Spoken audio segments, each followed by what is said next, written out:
Hello, welcome to Goblin Cave TV. I just realised I'm really high up. Welcome to Goblin Cave TV. This is a first for the channel.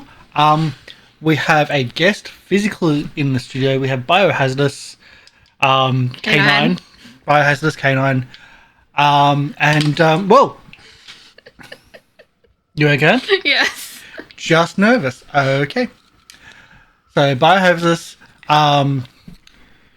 we're going to be playing some solo games, solo TTRPGs, because you don't get to play anywhere near enough or at all. All the games I've played have just either died after character creation or like 5 sessions in. At least you get to character creation, which is good. Yeah, but then it's like I don't get to play the character. Which is then bad. As always, we do have Sirenscape in the background. I'm going to be tormenting with Sirenscape. I have Sirenscape on my controls. We have chat up, so say hello. And so it's going to be a whole thing. We are sharing the same microphone, so if our levels are different... That's why. Yeah, because like Biohazardous has a nice short microphone. We have to be nice and close and talk like this. Which I don't like anyway, it's annoying. Yep. And I'm used to having the microphone directly pointed at me. Not only that, I have no volume control. That's why you're sitting far back and still getting the same level as I am. Yeah. Because if you've never played a solo adventure, these are very much choose your own adventures in the classic choose your own adventure style books. So you read the thing and choose option A, B or C and go to a different page.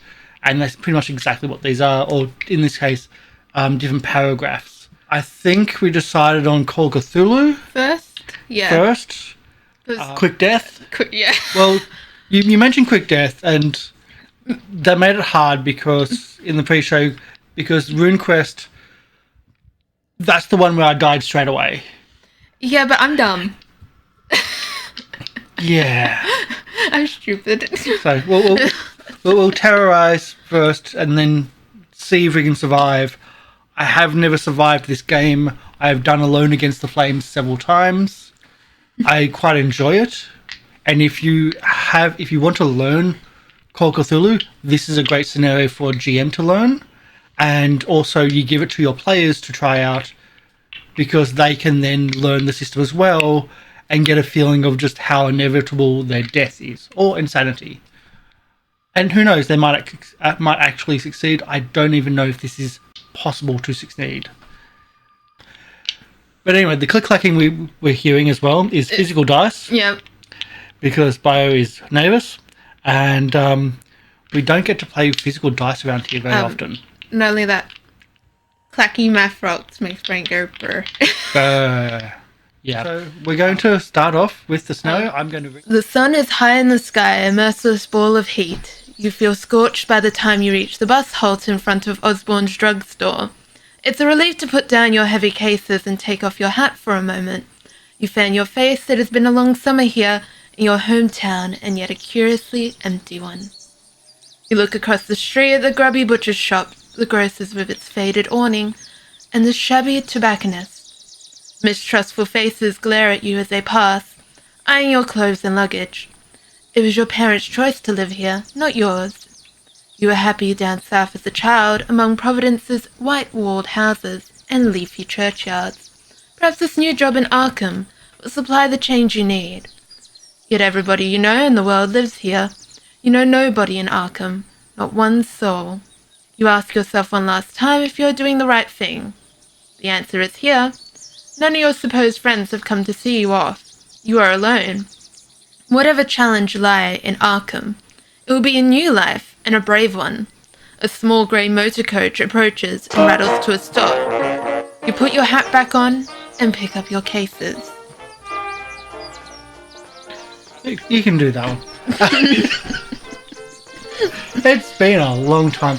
I have done this twice. Yeah. On stream. Also, I used to read aloud a lot when I was younger. Instead of reading in brain. Yes. My goblin still reads aloud. So when he's up at night reading his books instead of going to sleep, We know it because we can hear him reading his books. Yeah, okay, we go to 263. And I'll just minimize this because we're using Roll20 because we are Roll20 Ambassador here on Goblin Cave TV. Am I taking over or you? No, I can do it. I can do it. I'll torment you with music then. Two young men with sullen expressions alight from the coach. One looks you up and down before heading away. The driver also steps down, glancing at you before crossing the road to visit the tobacconist. When he returns, he is rolling a cigarette between his yellowed fingers. He gives it a final twist and examines you as he reaches for his matchbox. He is a thin man in his 50s, dressed in a stained shirt with a bus company emblem. Yet his eyes are sharp in their dark sockets. Where to? You show him your ticket for Ossipee. From there you will reconnect to Rochester and Portsmouth, before the coastal line to Newburyport, and finally Arkham. You should be able to afford a rail ticket for at least some of the way, otherwise this will be the first of many long bus trips. The driver scratches the match and lights the cigarette. The end flares as he takes a draw. Then he exhales and gestures to the back of the coach. Lug your drax up there. Look at your investigator character sheet. We do have character sheets. At the top, you'll see space for 8 stats. I'm just going to move that across to here so I can pop the character sheet. No, we're going to not do the character mention. We're doing this, so please don't do that. Thank you. This is your character sheet. We have a spot for 8 different things. We have strength, constitution, power. Think of power more as willpower, so wisdom more type. Dexterity, appearance, size is your physical size, intelligence, and education. So we have all these stats there to allocate between them. What would you like to do? Where would you like to put them? Okay. This is the tough part. there is roles in this game, so these do, like this simple decision of making your character actually plays important parts. Okay, which one do you want the highest? We'll start with that. Which one do you want your highest? Constitution. Constitution, okay. So Constitution will be 80. Next one we go work down to 70. So the next highest? Intelligence. Intelligence. Good thinking. So now we go into more the middle ground. First one, education. Education. You're also doing this blindly. You don't know what these are, really. Another 60. Power. Power, okay. And now I'm going to ask, what's your dump stat? Dump stat? Yeah. Well, we've got the rest. We've got several 50s and a 40. Okay. So what's the lowest one? Then we'll put the rest as size is your lowest. Okay, so you're going to be tiny. I wouldn't say tiny, but you're going to be small. I'm already small as it is. Yeah. And then we're going to 50 and 50 and 50. So when we fill these out, what happens is we get other things come out. So half of 50 is 25, and a fifth of 50 is 10. So to succeed a roll, you have to get 50 or lower. To a high success or good success is 25 or lower, so half that amount. An extreme success is a fifth of that, or tenth of. Yeah. So that's how it works. Yeah. And that's why it splits up. So now I'll explain what they are. So power is used when someone is trying to affect your mind, and usually they are really powerful. So it's opposed to their power, their supernatural power, versus whatever you've got. So it's usually you want quite high. So size, if you want to be a strong character, you also want strong. You also want size. So you combine your strength and your size to get a damage bonus or physicalness. You don't just get it from strength. Education, when you're making a full character, you actually want a high education because it gives you more points to spend on all the other skills. So it actually comes in quite well to have an education. But intelligence is still good. Constitution is still good. So it's just whatever you want to use for. Okay, so we're going to go into 8. We'll move on. Oh wait, we do need one important part before 8. We do need. It's not going to let you survive longer. It's not like. No, I know.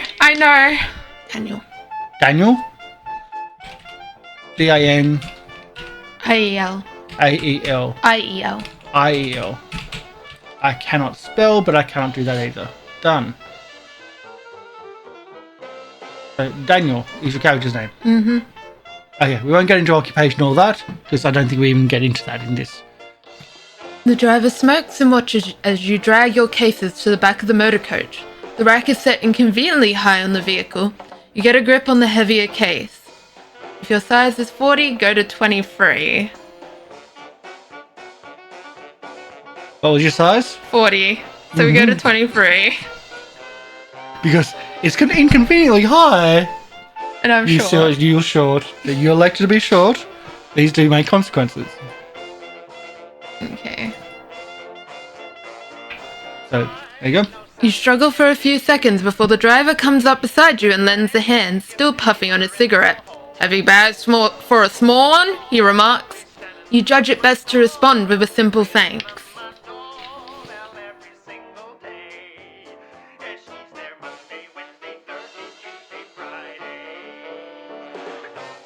It's a big one. The driver flicks his cigarette into the gutter and steps into the motor coach. Its engine coughs into life. You board, grateful that you will be the only passenger for the initial part of your trip at least. With mixed emotions, you watch from the window as the tired avenues of your old home slip behind you, receding into the distance. For a few minutes you can still see the church spire over the brow of a low hill. Then the road dips and it too is gone. Arkham is your new home. You will travel there and make a new start. Okay. So, you'll see two boxes right next to each other. Two boxes to the right of your characteristics. Halve the value right down with this. Using Roll20 virtual tabletop, it automatically does it for you.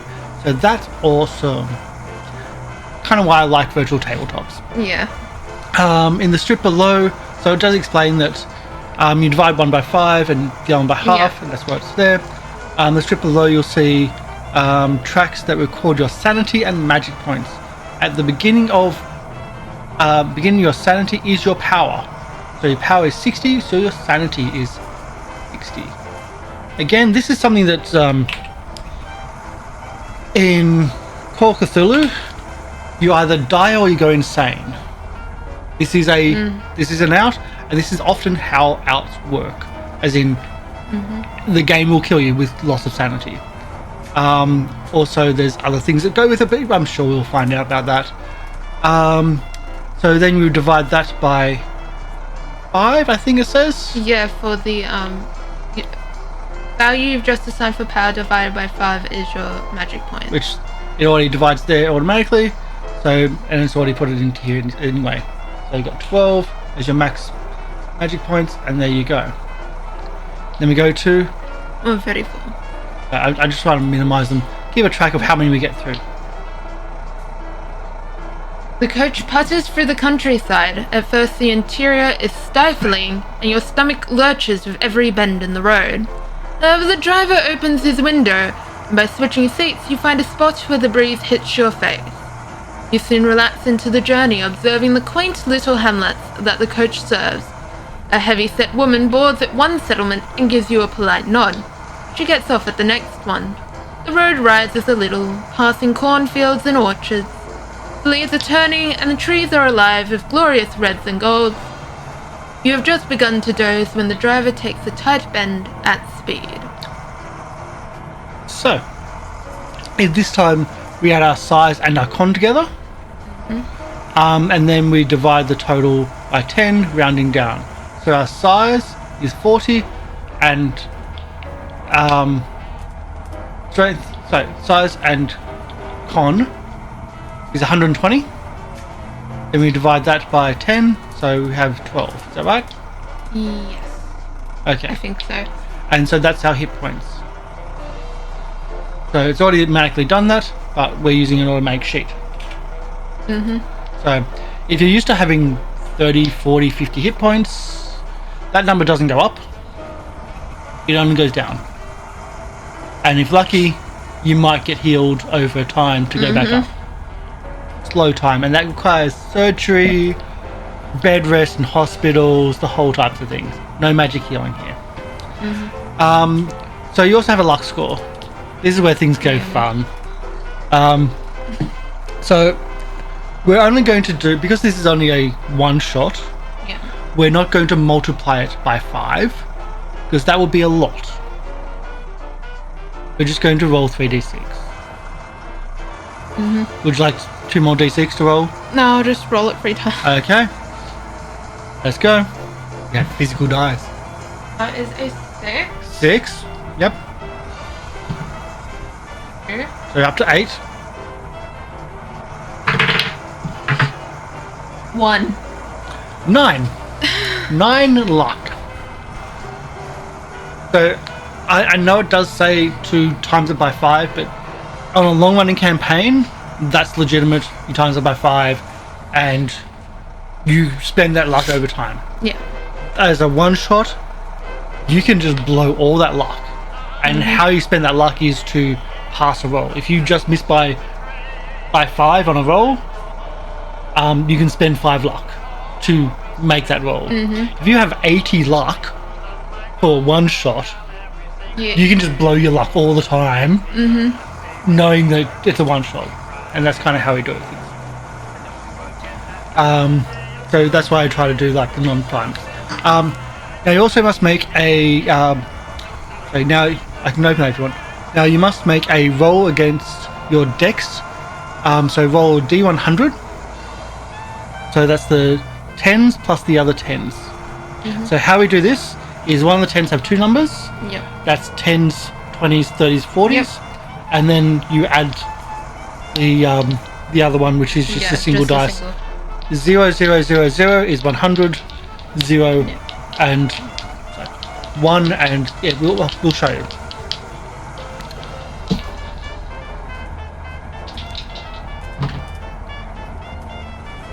So that's 5. So you got 0, 0 in the 10s, also in the and 5. So here we go. It actually explains what it is. If you rolled your dex equal to your dex and less, you passed. If you rolled greater, you failed. So you may be tempted to skip such rolls and simply pretend you always pass. But in Call of Cthulhu game of mystery horror, terrible disasters can befall your characters are the fun part. A part of the fun is what it says. So it's actually fun to fail. It's fun to... we fail forward in these types of games. So you passed spectacularly. So we go to 261. And we're doing less talking as we get more into it. Just the start pass is more of a... A desperate yell awakens you. You feel yourself slide from the seat as the driver spins the wheel and the motor coach plunges off the road. You grab hold of the seat in front, just in time to prevent a painful fall. The coach stops with a thump.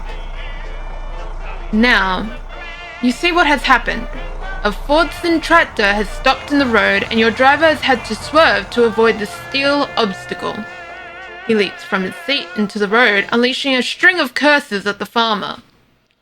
You take a moment to catch your breath. Perhaps you should offer assistance. But the driver has already returned. He backs the coach up a little and threads it around the tractor, glaring at the farmer. Oh, that's to the outside. Yeah, and go to 71. That's a horrible picture. That's a horrible picture. As in, it's not a horrible picture, it's like, yeah. You resume your journey. The driver takes the curves with more caution than before. He glances over his shoulder at you a couple of times. Sorry about before, he says. The fellow is dumber than a hog. I'm Silas. What's your name? The accident was at least as much Silas's fault as the farmer's. But it doesn't seem shrewd to antagonize the man while he is driving you through the middle of nowhere. So, make up a name for your character. We've already done that. You may also add your age. So, what age are we doing? 25. 25. And you probably should. What's it? So anything between 23 and 36 is good. Yep. Scroll back down.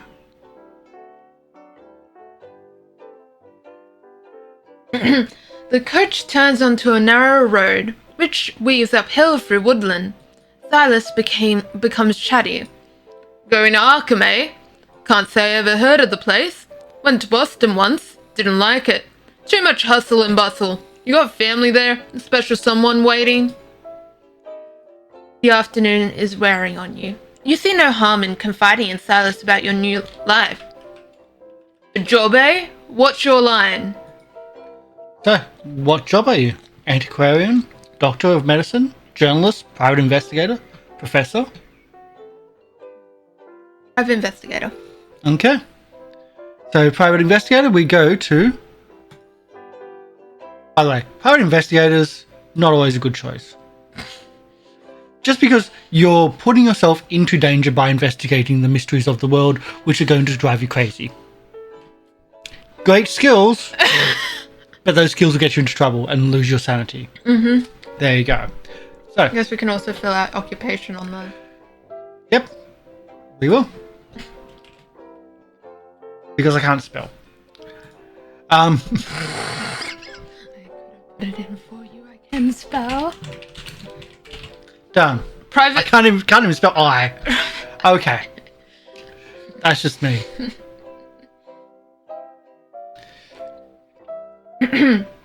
You skirt around the details of the profession in your usual way, mentioning only that you have helped the police to clear up various problems in the past. Your heart pounds a little faster as you think of the post you have secured at the Blackwood Detective Agency. You've had enough of investigating marital infidelity and bank clerks on the take. It sounds like the Blackwood Agency is just the opportunity you need to cut your teeth on some real villainy. Silas narrows his eyes, but he says nothing. Okay. So, you have a credit rating of 20, which we don't really follow. Like, you can follow monies, but you can also just use credit rating. Credit rating is also your status in society. Mm-hmm. So, if you had, say, 80 credit rating, people would know you as high status, and you'd just get away with things. Or you'd be able to walk, you use that to get into a place, which normally people wouldn't. Or you can throw your credit rating at a police officer trying to arrest you for speeding, and that might pass. And get them to pass things. But 20 is, it's something. It's better than most characters that I actually have for this game. But we also have occupational stuff. Mm-hmm. So we have craft skills, photography and bits and pieces. So we have also lots of pieces in that. So we need to, out of those skills of art, craft, photography, disguise, law, library use, psychology, spot hidden, and either fast, so charm, fast talk, intimidate, or persuade. Those are your social skills. Mm-hmm. You can use multiples, but in this it's essentially how you interact in the role playing game depends on which one's called for. Yep. So it kind of moves them out because I like to have them moved out anyway. Mm-hmm. So allocate what they were, and I'll find out where you're. Because it's been a while since I've looked through one of these sheets. So.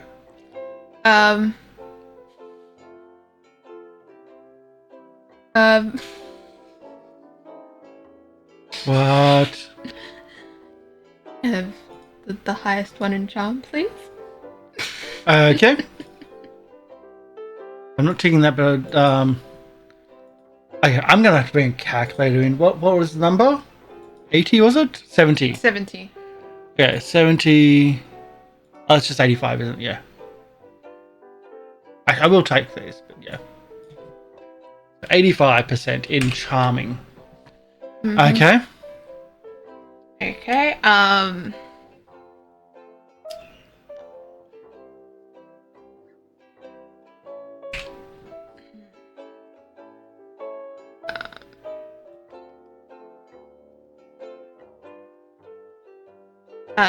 60% in spot hidden. I've got to find a spot hidden. So 60% equals, that brings up to 85. Yep. Math is hard. We're down to 60. 60. Disguise.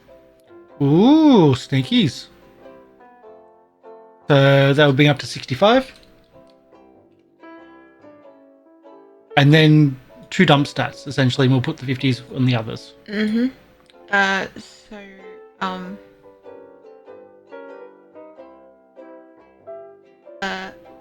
Library use? A risky move, but I'm not going to say anything. So that still brings it up to 60, though.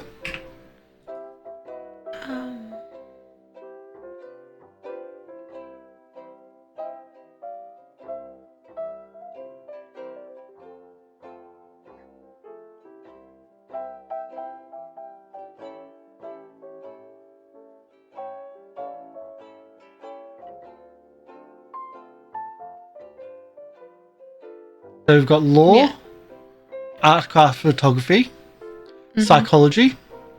Art, craft, photography for the other. As the other dump. Yeah. Okay, I need to find where it has the art craft. I think it's an add-on. Pretty sure it's just a craft one. Additional photography. That's not what I wanted.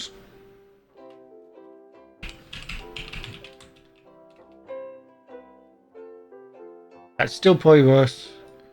And that was 40 on that. I think it has 10 on top of that already.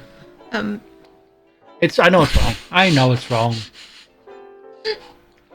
I will copy and paste.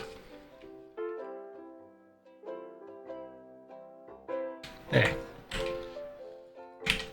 Copy and paste. Art, craft, photography. And then we've got, I think, law. Yep. So we've got law for 50. 350. So law, because that's going to come in handy. That brings it to 55. Yep. Psychology. That brings up to 60. And one more.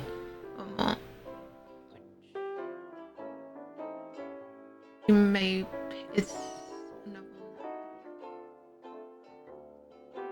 Aha. So what free one would you like to pick?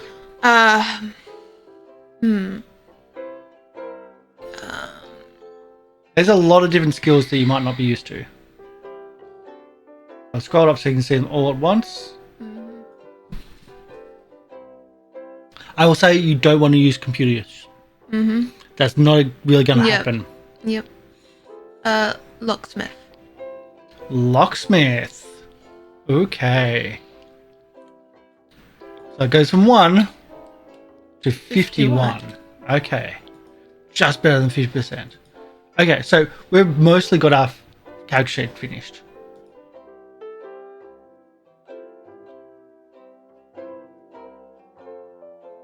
Okay. You realise... You don't review. I do. You realise Cyrus hasn't made a stop since the incident with the tractor. The motor coach winds its way uphill. However, your thoughts are interrupted as the road crests a ridge, and you are treated to a magnificent view of the vista below. A creek snakes through the valley, breaking the rich autumn palette of the tree line. In the distance, the white mountains rise into hazy cloud. There is no settlement, not even a cabin, as far as the eye can see. Birds drift through the treetops, and you can just make out what might be 2 white-tailed deer lingering by the water.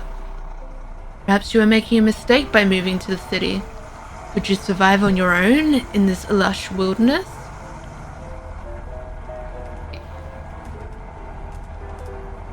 So you have the base ability in most skills. Listed in brackets. This is pretty much already filled out. For instance, you have 20% in climb. The base dodge is equal to half your dex. That has already been included in your character sheet, so you didn't need to go into that. So half your dex is 25. That's your dodge. Again, 3 TTs. Choose 4 skill. And boost them by 20%. Okay. So you probably want that up.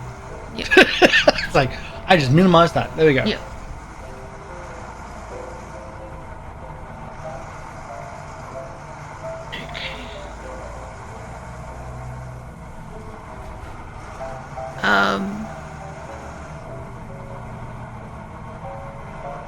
Colt. Ooh, okay, yep. 25.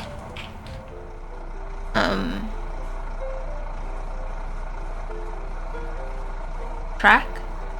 Nice. Brings up to 30.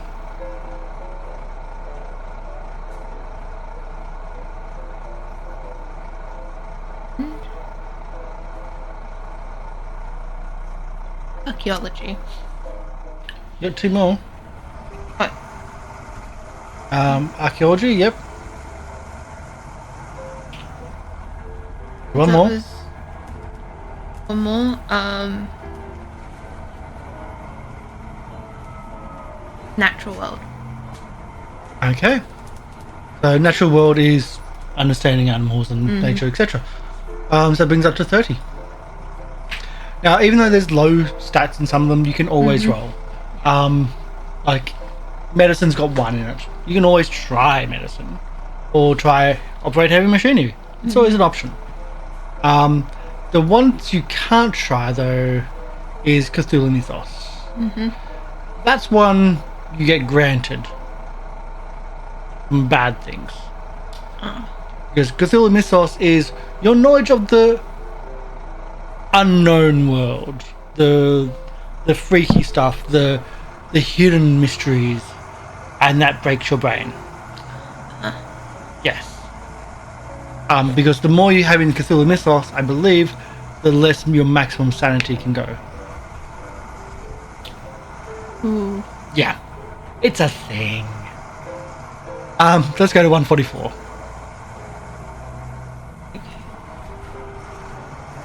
The motor coach rattles on through the hills and Silas lapses into silence. The sky darkens behind you, pinks tinting the clouds as the sun descends. Finally, a welcome sight comes into view. A settlement on the crest of a hill. This doesn't look like the pictures you've seen of Ossipee, but perhaps you can persuade Silas to stop while you stretch your legs. Minutes later, a harsh stuttering from the engine interrupts your reverie. Silas frowns and rattles the gear stick. The motor coach falters in its ascent. Silas utters a curse you don't recognize and grinds his teeth, struggling at the wheel. You seem to inch up the hill until you reach the first buildings, low dwellings constructed from a rough red stone. Silas wrestles the coach into a small bay off the road. He scrambles from his seat and makes for the engine compartment. Well, you can make a drive auto or psychology roll. If you choose drive auto, you need to roll equal to or less than your skill value. If you try in psychology, you need a hard success, which means less than half the listed value. So your drive auto is 20. Your psychology, which is somewhere in there, is 60. So 60 is much better, but you need to roll half that, which is a hard success. So either 30 for psychology or 20 for drive auto. Psychology. Psychology it is. Get ready for another failure. This happens a lot.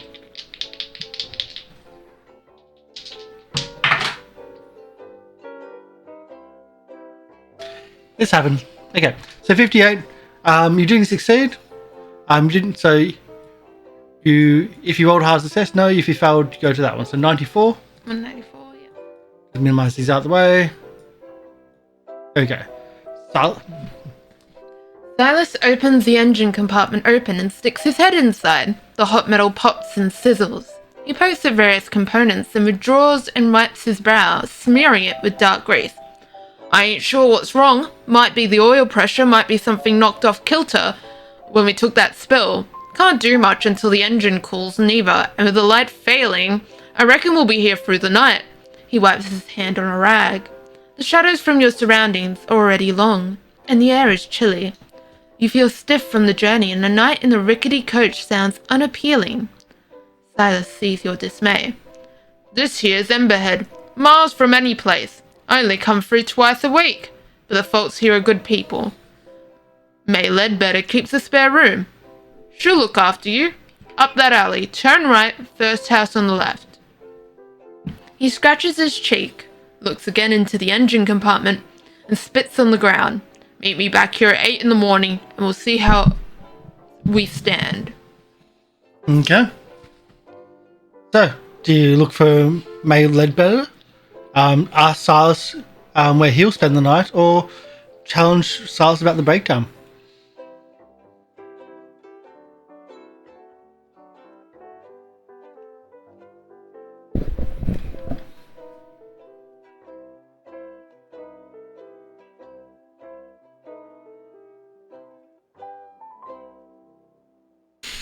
Don't count me down.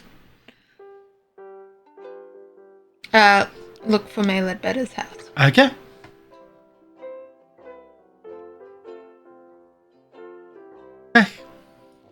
You drag your case between the sullen buildings.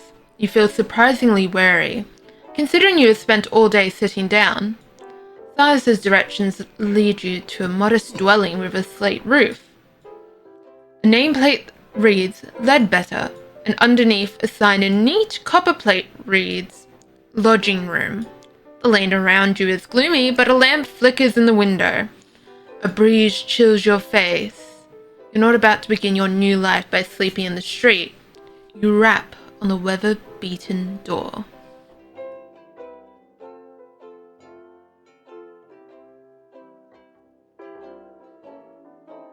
After a moment, you hear footsteps inside the house.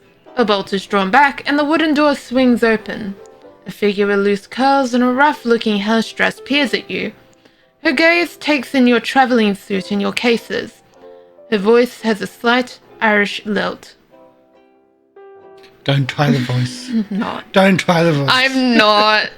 Hello, should I take it as you're looking for a room for the night? You inquire as to her rates, suppressing a grimace.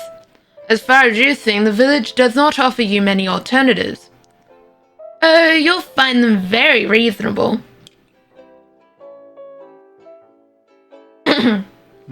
She says, you look tired. I'm May. Come inside and we'll talk over a cup of tea. The Ledbetter house feels cramped with a low ceiling and simple fittings, but is well kept and a cheerful fire crackles in the grate. The aroma of the tea is soothing, and the cup warms your fingers. Have you come to Emberhead for the festival? Asks May. Well, do you ask about the festival, or do you explain what happened with Silas and the coach? I'm going to ask about the festival. Ask about the festival it is, so 21.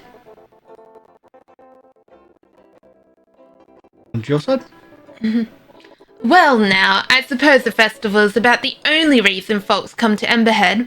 I thought you had maybe come to study it or take photographs. Well, it's not tomorrow night, but the night after.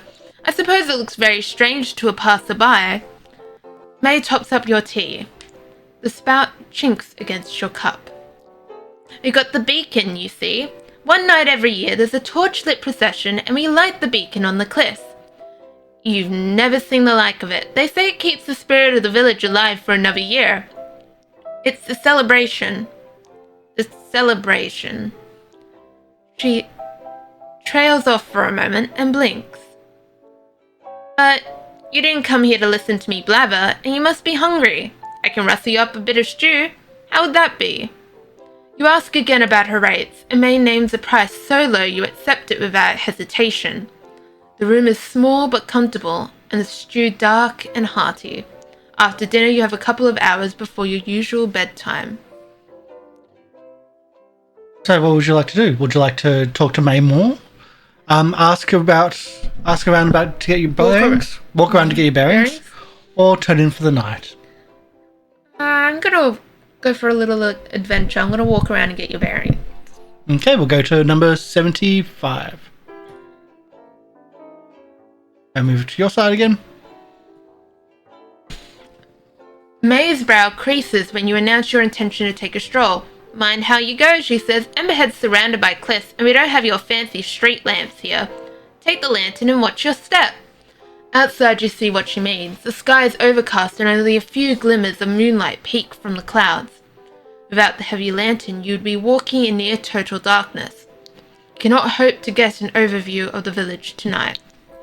Main Street is a narrow passage hemmed in by squat, dark dwellings. At the end, however, it opens up. A wide thoroughfare leads off to your right. A crude sign names it Silbury Street. To the left, a few yards away, your light picks out the crooked post of a simple fence. And beyond that, the ground drops away into darkness. You take a couple of steps closer, but you can see nothing. Air from below cools your face. Then some instinct makes you look around. Dun dun dun. Dun dun dun. I can do that if you want.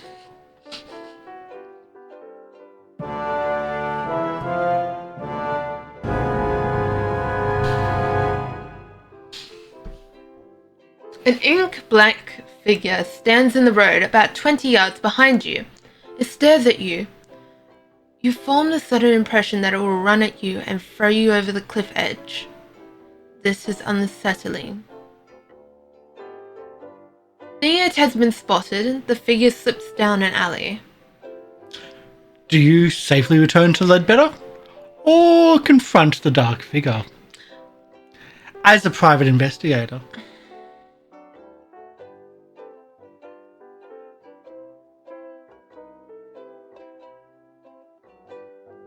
Confront the dark figure. Oh, choices have been made. As you approach, the figure takes a pace back, then another. It slips down an alley between two buildings. To catch the target, you must make a track roll. Okay. So, oops. Character sheet, what happened to you? You got weirded. Hold on. Let's fix that. That was my mistake. Track is down here. 30% only.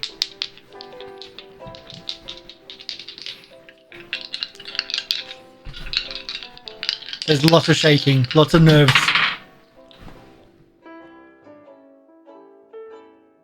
Is that a 30? No. No, 65.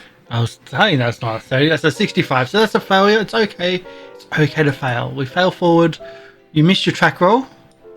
So we go To 130. 130.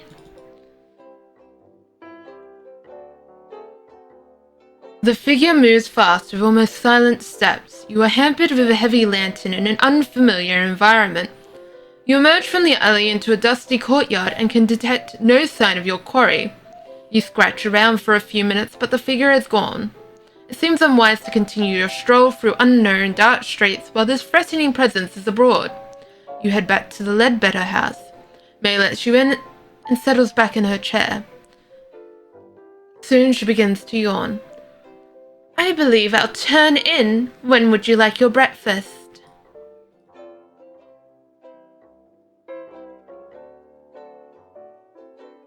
As May stands, you hear a clunk behind you.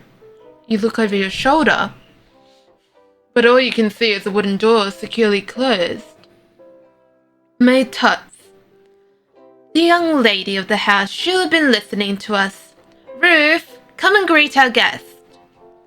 There is a short pause and the door creaks open. Two wide eyes peer at you from the gap between tousled hair and a rough nightgown. What do you say? The eyes blink. Pleased to meet you. Now get back to bed. The door closes again. My daughter Ruth, 10 years this summer. She's a delight and a torment all in one. Don't worry, she sleeps in with me. She'll not disturb you. Good night now. You retire to your room. It is a little chilly, but you are too tired to worry about lighting the fire. The sheets are clean, and the bed soon warms up. The silence outside is strange after living in a town for so long, but you soon drop off.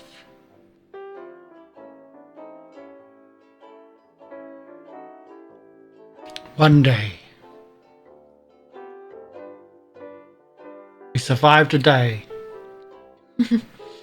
You dream of fire in the grate, coruscating colours shimmering through the dancing tongues of flame. At first they are tiny, almost microscopic, but they grow and grow until a kaleidoscopic inferno spills from the fireplace, spreading across the floor, up the sheets. You wake with start. Daylight glints through the curtains. You get up and examine the grate, blinking the sleep from your eyes. It is quite cold. If you have taken any damage, you may heal 1 hit point back from your night's sleep. Yeah, so if you didn't pass that, dex check in the car when I was skidding, you take a little bit of damage. That's what that was about. But you only get 1 hit point a day back. So it's a very slow recovery.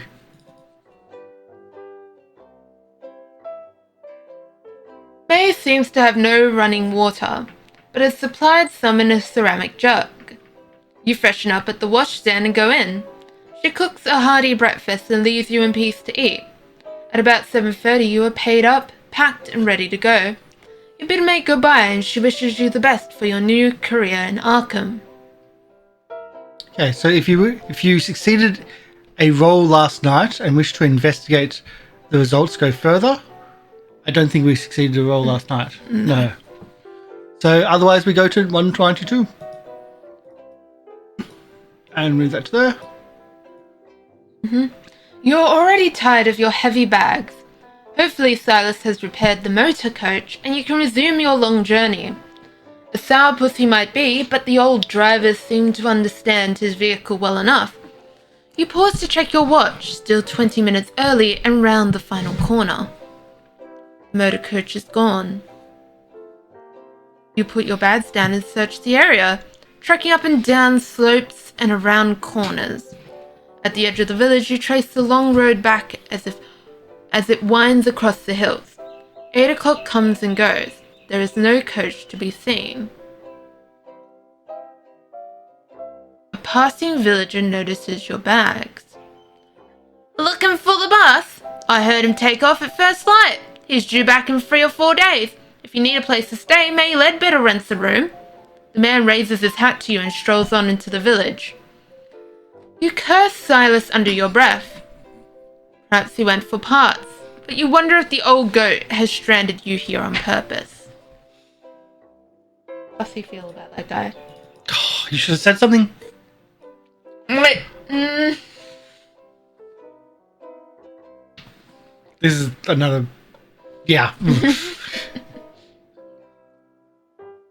May is doing laundry and looks surprised to see you again. Forgot something. When you explain the situation, she offers to store your bags while you try to arrange alternative transport. You are grateful to relinquish the load. Nobody here has anything like a car. She strokes her chin and narrows her eyes. Maybe you can find somebody with a horse and a cart for your bags. I could ask around later. Try Mr. Winters at the village hall. He'll know if anyone will. Or ask among the artisans. Their workshops are first left on Silbury Street. She reaches over and squeezes your wrist. Don't worry, I won't see you sleeping in the street, money or no money. You thank May and turn to face the village. And now I believe we're going to start having options of exploration. Okay. You wander the streets of Emberhead without any particular destination in mind. The village is built on a relatively flat upland with splendid views. To the north, the hazy tips of the White Mountains reach for the heavens. To the south, the sparkling waters of Lake Winnipesaukee Yeah, I've got no idea. touch the horizon. The village itself takes less than 5 minutes to cross from the edge to edge.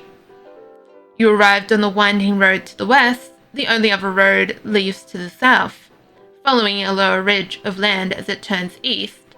In the southwest of the village, an open grassy space borders a ruined church, its graveyard cresting the cliffs. To the northeast, the 3 main thoroughfares meet at a raised black metal structure. It looms, dark against the blue sky. So, we have some options. You may ask about the local transport in the area. The general store. Go to the village hall. Walk to the lower level and check out the eastern road. Examine the large metal structure. Explore the village church. Or look for local people with their own transport needs. So some of these options you might have a chance to repeat.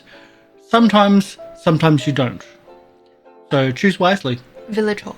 Village hall it is, 84. And put this one down there because we might be coming back to it.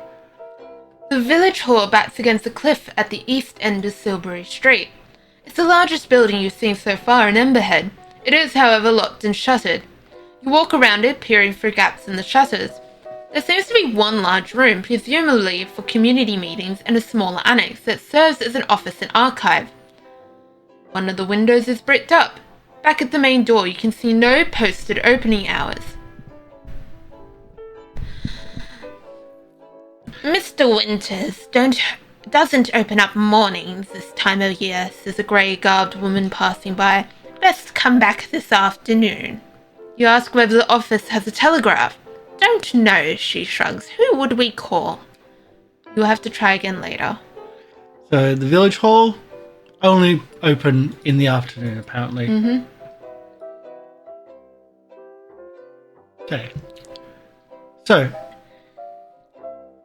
you're at the beginnings. You're beginnings to get your bearings in Emberhead. Would you like to explore some more? Yeah. You may choose another option from down below. Do not repeat a previous choice. Mm-hmm. Once you've tried 4 options, you move on. So this is how time is going to pass. Okay. 4 options only. So you ask about transport and local area again. Village hall. You know it's afternoon. You need to be. And what have we got? Walk to the lower level. Check out the eastern road. Examine the large metal structure. Or explore the church. Or look for local transport. I'm going to look for local people with their own transport needs. Okay, we're going to 96.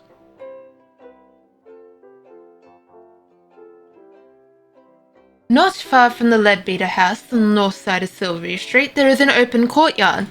The rhythmic tattoo of a hammer seems to announce your approach. The courtyard is the busiest location you have yet seen in Emberhead. It is bordered by a ring of workshops. Some are brick buildings, some only rough huts. A blacksmith ceases to hammer, thrusting something red and glowing into a bucket of cold water. A weaver looks up from his loom, blinking at you for a moment before returning to his shuttle. A potter, engraver, and carpenter each work in their own space, exchanging friendly banter. You move among the artisans, chatting about their work. Eventually you bring up the question of export. Some of them send occasional packages with Silas. Some restrict their custom entirely to villagers. You receive no suggestions about alternative transport. So, make a psychology. If you succeed, we go elsewhere. If you don't, we go back to 25 and choose again.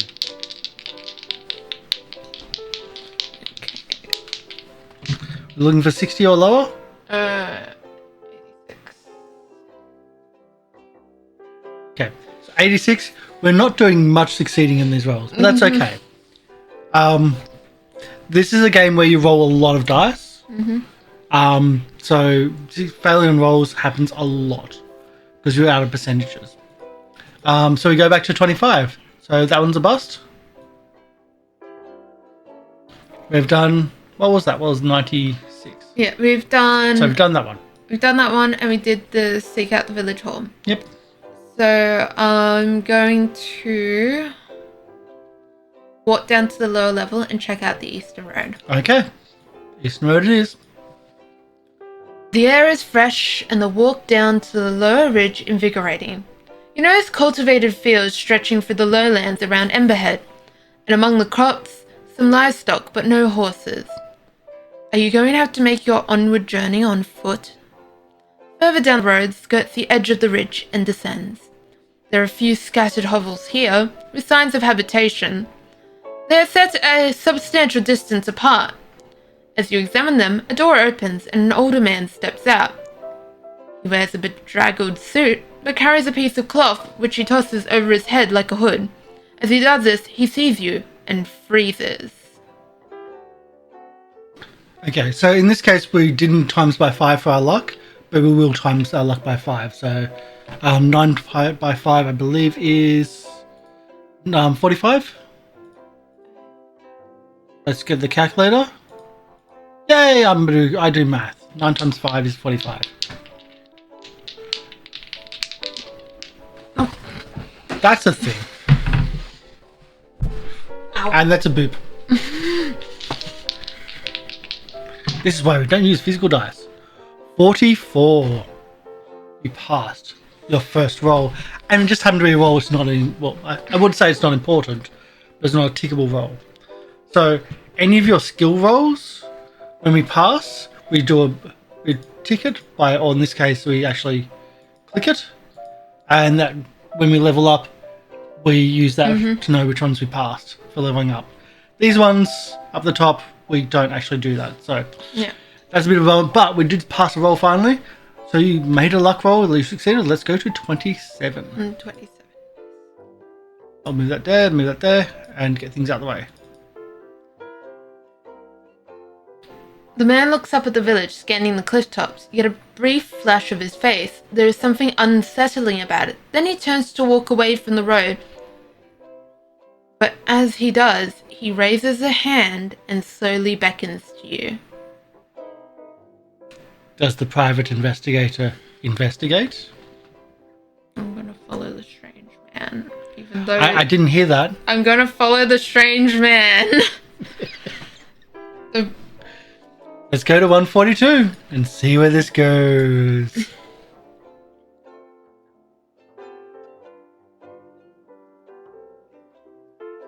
You follow the man round the outcrop. He glances up, then steps between two rocks and vanishes. Closer inspection reveals a narrow channel leading into the cliff. There's just enough light to see a small, natural chamber within. You will be uncomfortably close to this man if you go inside. Do you want to go inside?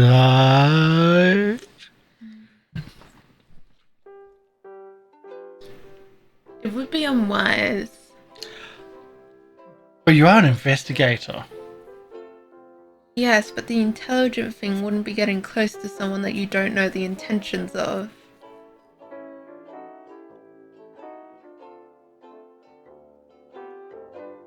As a choose your own, I'll say this, as a choose your own adventure, there are a lot of different options, and generally you only get options once. And those options will also usually only should become an option if you've passed a roll like that luck.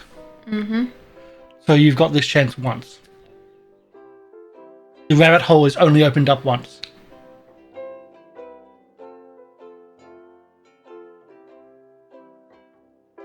I might be peer pressuring you. You want to do it?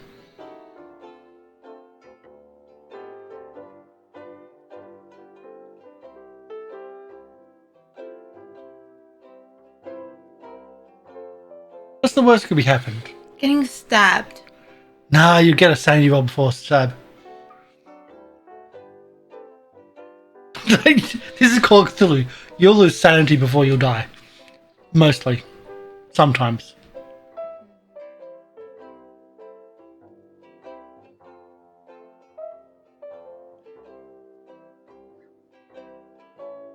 One, the smart one would be keeping distance.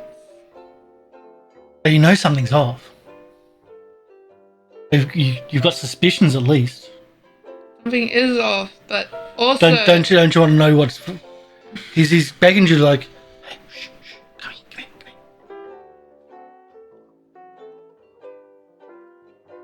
Follow him in. Decisions will be made.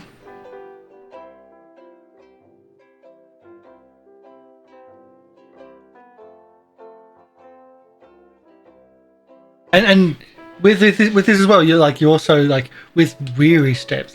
You're cautious in your decision making here, and they're picking it out in the writing. Like, they know what they're doing here. With wary steps, you squeeze between rocky outcrops and enter the concealed chamber, almost banging your head on the low ceiling. The man settles back against the wall and watches until you draw close. Then he slides back his hood.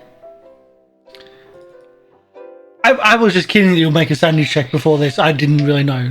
So, yeah. So I have to get below 60. 60 or below. Yeah.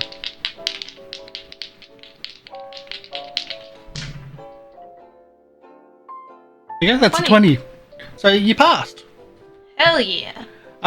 Sometimes some sanity rolls, like some of the really big ones as well, even if you pass, you still lose. You just don't lose as much. Yeah. And if you lose a certain amount, like there's a threshold, that can then trigger possible permanent, like temporary insanities, which can also trigger permanent insanities. That's the whole thing. Anyway, you passed. So go to 199. And that's why. Oh Lord, his face. Well, yes, that's why. Poor man.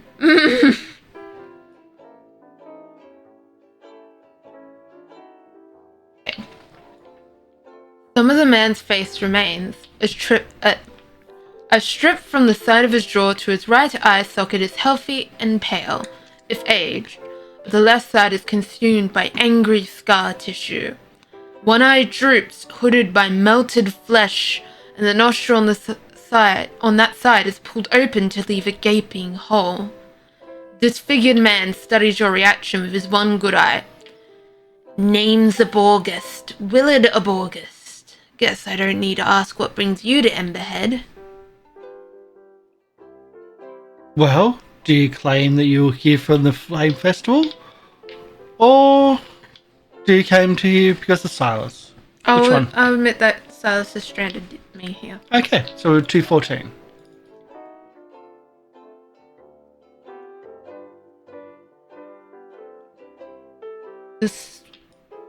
That swollen mouth gives a little twist downwards. Son of a devil has rat's blood. His fingers tighten into a fist.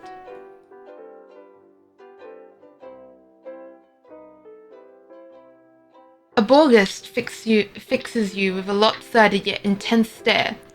You seek me out, eh? He looks up at the cave ceiling. Which one of them told you about me? Never mind, it don't matter. Truth is, they fear what I know. They'd never come at me direct. Don't want to end up like old Aborgust. He giggles. The high-pitched sound is all the more grotesque, coming from those bloated lips. Then abruptly, his gaze turns to iron. Emberhead died 40 years ago, shattered by flame, consumed by the stars themselves. The ancient hill was cleansed by inferno, and from the blackened ground came new life, as is the way of all things. Abenaki knew.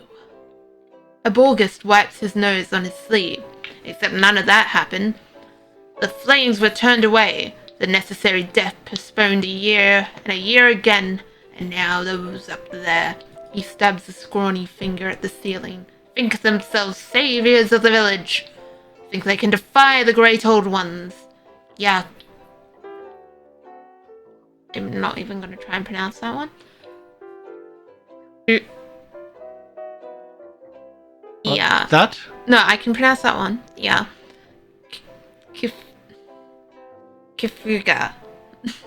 Kifuga. Yeah. Google Translate. I'm curious.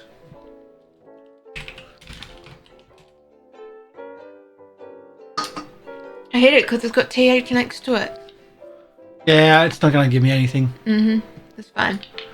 Chaosium, please. Translation guides, like pronunciation guides. Yeah. Please, because especially with words that have letter combinations that can trip people up. It's wrong. Just this, please. Yes. Yeah. He shakes his head. It's strange aeons. Their lives matter less than the blink of an eye. A fierce intelligence burns in his gaze, but you suspect Aborgust may be quite insane. Should his mood change, it would not be difficult for him to seize one of the loose rocks and crack your skull with it. So, do you ask him about this person? About the Abenaki? To ask him about the great old ones? Or to ask him about the villagers? Which part of his insanity do you want to ask him about? When he's just warned you that it wouldn't take much for him to crack your skull. I like the guidance here. Like, it's really... Wait, I scroll down just in case. Oh, wait, or you can still leave. That was fortunate. Scroll down.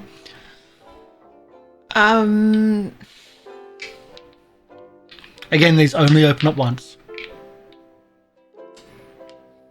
Aren't you curious? I am curious. I'm gonna ask him about the great old ones. Okie dokie. We're asking about the great old ones. A smile of sickly rapture comes over Arbogast's scarred features. The great old ones! The Windwalker, Cthulhu, the crawling chaos. Let the rest of them spread like gnats upon the earth. You think your actions matter? Yes, your existence matters? He shakes his head. We are the dust that shifts in the breeze, the motes that dripped in the last rays of sun. You are nothing. We are nothing. He gathered himself into silence. Just when you think the sermon's over, he stirs. Here you are, closest to the living flame, not that belching green column beloved of Kingsport. I mean it which preceded all life on earth. It which lit the void while our world was formed. It has infinite fuel, infinite patience. It will consume all. Arbogast runs a hand through his hair. A wide strip is missing on the left side. Displaced by scar tissue, he climbs to his feet. You permanently add 2 points to your Cthulhu Mythos. Which, again, permanently decreases your max sanity.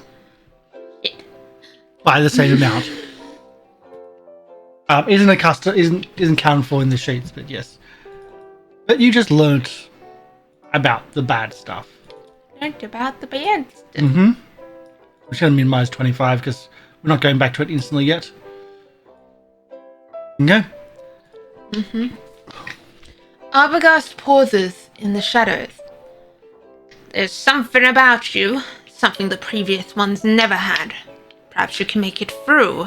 If you want to hear more, meet me again after dark. 9 o'clock. The graveyard on the other side. He lifts a gnarled finger. Don't be followed, else I won't be there. This ain't the time of year for a showdown. Arbogast wipes his nose on his sleeve again. Go now. Their eyes are on me. And stranger, don't try to run. You'll never make it. You emerge into the sunlight, blinking and more than a little shaken. You have discovered a secret. Later tonight, the text will offer you a chance to follow up on the previous appointment. At that point, if you want to meet Arbogast again, add 20 to your current entry number, or go to that new entry. So 180, I think they're talking about. Wait, no. So 270. So 279. I think that's what they're talking about. Mm-hmm. So if you want to meet him again, you go 279 later tonight. I will pop this down here. Wait, we still need to go where we go. But now go to 160. I'll pop that down here as we need to come back to this. You turn back to the road and your core business, getting out of Emberhead and onwards to Ossipee. The ridge gives you a good viewpoint from which you can see the course of the road. It winds with the hills, disappearing into woodland for a while before emerging further on. You lose sight of it somewhere towards a second patch of woodland. By your best estimation, that is at least 6 or 7 miles distant. You see no other settlement or traffic. It may be worth taking a chance and walking. The weather is still mild, but you will need supplies before you attempt it. There we go, and we're back to 25. We have done look for local transport, the village hall, and I think that was Walks down to the lower level and lower check level. out the eastern Yeah. room. So there's a metal structure, church, or general store. Explore the church. Okay. I think this might be your last. Yeah, this is a fourth one. You cross the street towards the church. As you glance to your left, your gaze alights on the large metal structure. Something bothers you about its positioning. You back up and look again. Yes, Emberhead's central thoroughfare points directly at the structure. This seems too precise to be a coincidence. You press on and draw into the shadow of the church. The building is in a sorry state. The top of the steeple is missing, a ragged gash of splintered boards marking its absence, and the floors beneath it have collapsed. It appears to have torn through the roof of the main building as it fell. Only the back half is still intact. The white paint, which once covered the church, has yellowed and peeled. It seems safe enough to explore the rear section. Old pews are stacked against the wall, choked with mildew. Most of the windows are broken. Yes, this church has been disused for about 20 years. There is little more to interest you. So, make a ride roll. You may have a bonus die. The rolls, like essentially, you roll an extra 10s die, and take the best. And yeah, you take the lowest result. If you succeed, go to that. So, do we have ride? We have 5. 5. But you've got 5 with a bonus. So you're rolling the 10s dice the second time. Okay, so you got a 25. A 52. A 52. But you can still get a 5 if you roll 0-0 on that. You get a 2. 32. Okay. So there's a possibility, but that's how we do advantage rolls. Bonus dice or penalty roll dice. So we've failed, we go to 25. Which we already had, and that was our last one. Our last time in this section.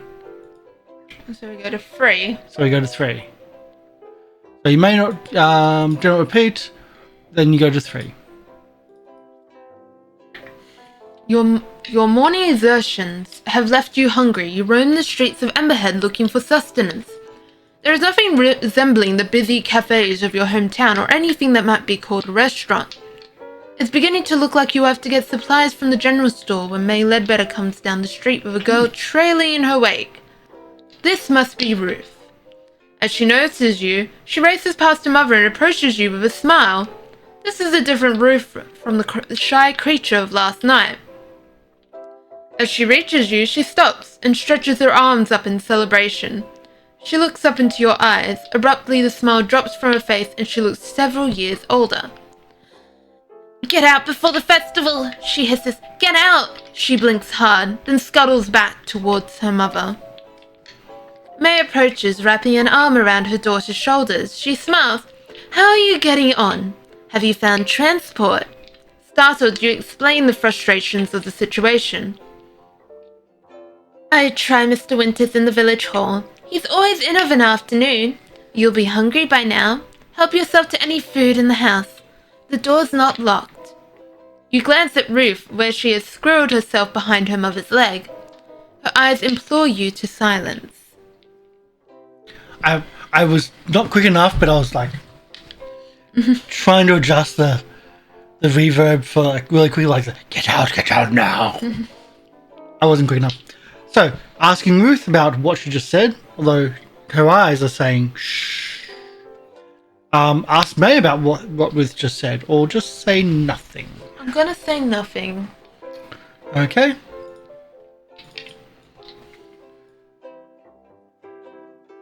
You take your leave of the Ledbetters and head towards their house. The door opens easily. In the low kitchen you make a meal from stodgy bread and leftover stew. A little window offers a view to the mountains. If you learned one thing this morning, it was that Emberhead streets hold little to occupy the visitor from out of town. But there's still about 5 hours of daylight remaining. You could take some provisions and the bare essentials from your luggage and set out in the hope of reaching another settlement before dark, or you could ask advice from this Mr. Winters. What would you like to do? Prepare for a walk around town? If you head to the village hall instead. I'm gonna head to the village hall instead. Okay, let's go to the village hall.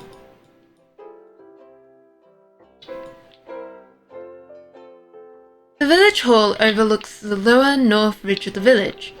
You walk along Silbury Street to find it, conscious of the oppressive black metal structure framed at the end of the road. The shutters of the hall are open and some windows left ajar. There is no knocker, but a little bell over the entrance tinkles as you push the front door.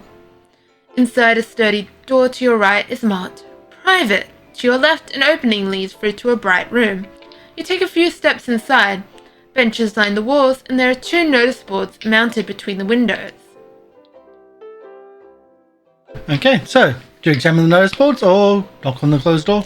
I'm gonna examine the notice boards. Okay, let's go to 17.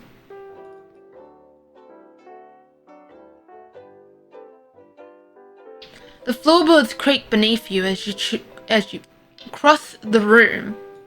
You feel a slight spring in your step.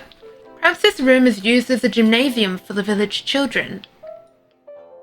One notice board appears to be for the adults of the community, and one for the children.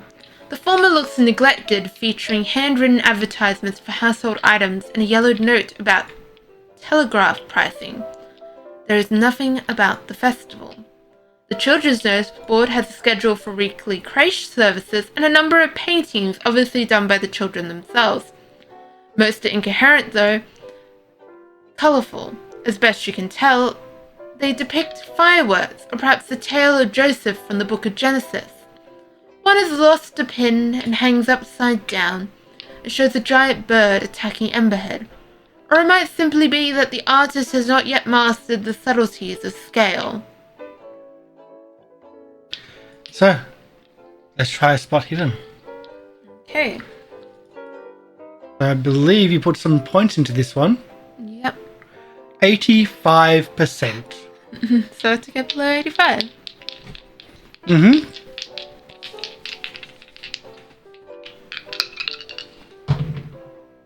$83. Wow, that was only just 85. You have spotted something. Let's go to 30. As the afternoon sun hits the floor, you notice something curious. The boards under the windows are newer than the boards in the center of the floor. The frames also show signs of having been replaced in the recent past. Perhaps rain leaked in and rotted the wood. May checkmark the small box beside the spot hidden. Okay, so that means you pass, you check it, so... there you go. Done. Go to 37. The door scrapes behind you. A middle-aged, bespectacled gentleman appears in the doorway. May I help you? You explain you are visiting on May Ledbetter's recommendation. Ah, well, I'm Clyde Winters. I'm not sure I can help you, but would you care for some coffee? I'm partial to a cup in the afternoon. He gestures to the open door behind him. It seems like a worthwhile opportunity, and you are a little thirsty. Don't worry, I will completely forget the voice that I gave him. Yeah. I'm most people that I've done this with, like in person, if they're reading, they start slipping into voices and doing that, and I love it. Absolutely love it. I like doing voices, but I'm not good at remembering them, and I'm not good at them. That's pretty much everyone. Every GM or keeper. You step through the door marked private. The other side of the village hall is in marked contrast to the public space.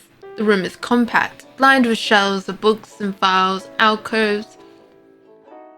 File alcove. One corner is reserved for a tiny pantry and what is presumably a water closet.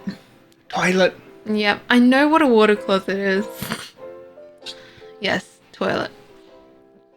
You study Mr. Winters as he fills the percolator.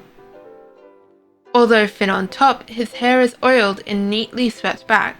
His suit is a sober affair, and well-tailored, even if the cut is a little old-fashioned. A lesser man working alone might have loosened his bow tie for comfort. On the desk against the opposite wall, you notice what looks like a telegraph set. I've never found that every single time I've done this. So, ask about the telegraph or make small talk? I'm a little bit lightheaded. Take a break? Take a break. Okay, we're going to take a break. We'll be back shortly. We'll see how we're going. So stick around and see you soon. I will put the 1920s music a little bit more jazzy than the soft one we have in the moment. If I can find it, it should be this one here.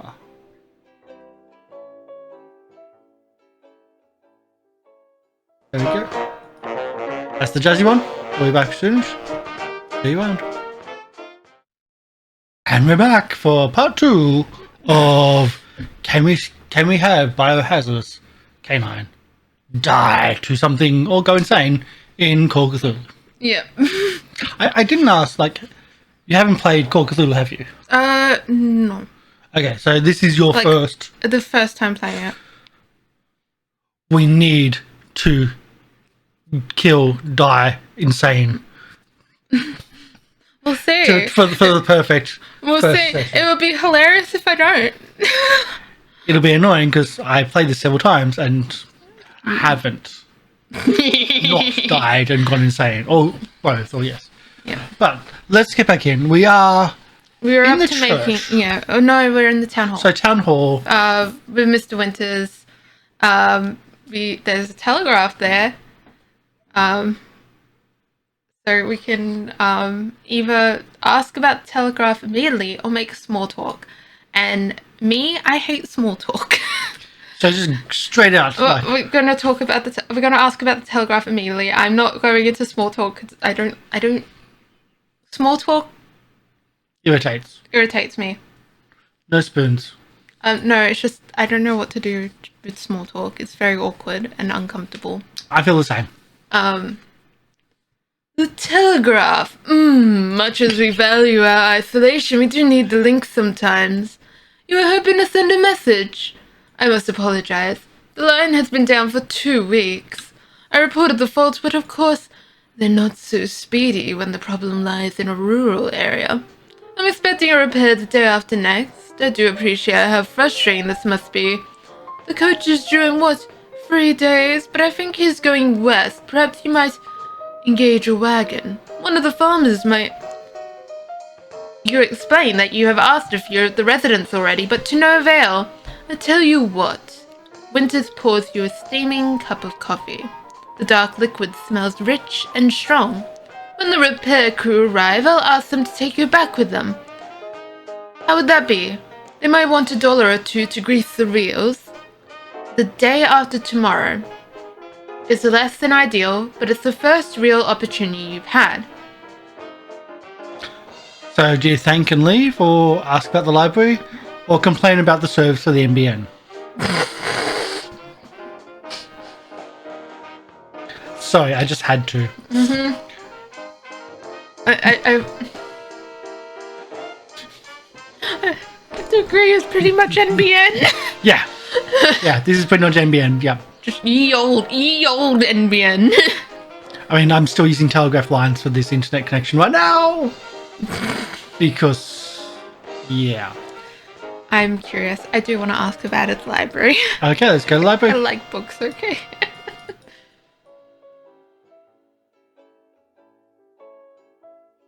You make a small but flattering remark about a couple of the volumes on his shelves. Winter blushes with pleasure. Well, of course, they're not my personal collection. They belong to the village, he says. But I did select most of the recent items. This is the community's library, you see. I put up the private sign to stop people just wandering in from meetings in the other room. But this is really a public space. You scan the shelves. There is a sparse but respectable collection on mathematics and sciences, passable sections on history and arts, and a shelf of literature.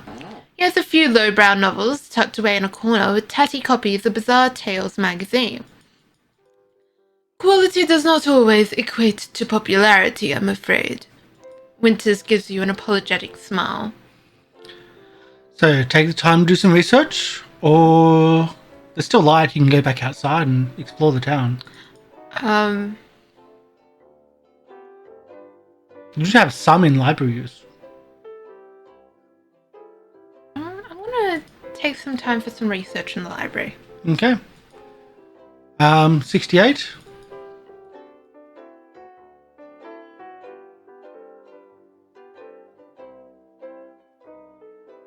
Winters is happy for you to spend the rest of the afternoon in study and offers you an upright but comfortable chair.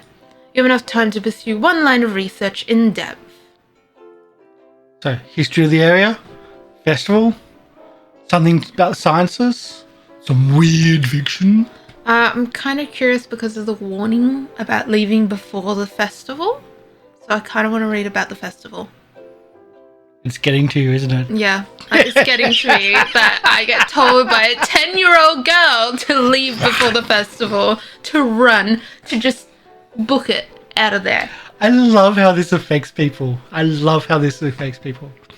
As someone that likes manipulation. I don't like children telling me to leave before a specific date. It's no. So we're going to 81, the festival. Mm-hmm.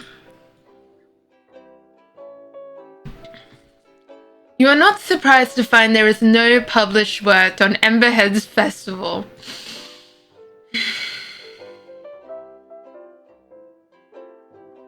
Winters pokes around and finds a cased monograph, handwritten on yellowing paper, by a Dr. Aniolowski.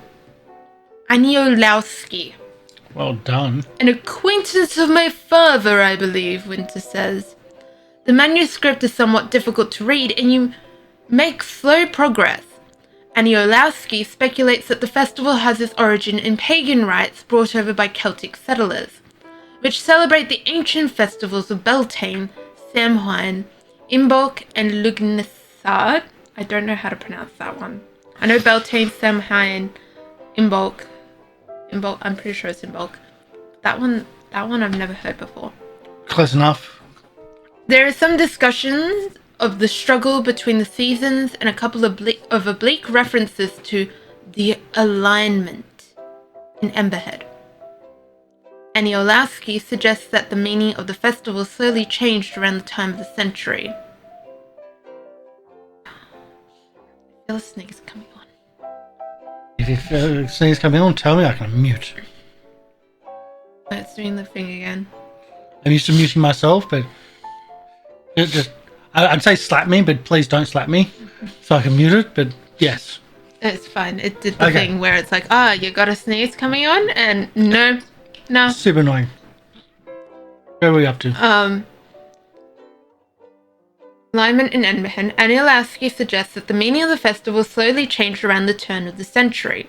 The monograph terminates mid-sentence at the end of page 28, just as it begins to discuss the modern practices. You ask Winters if he has the remaining pages.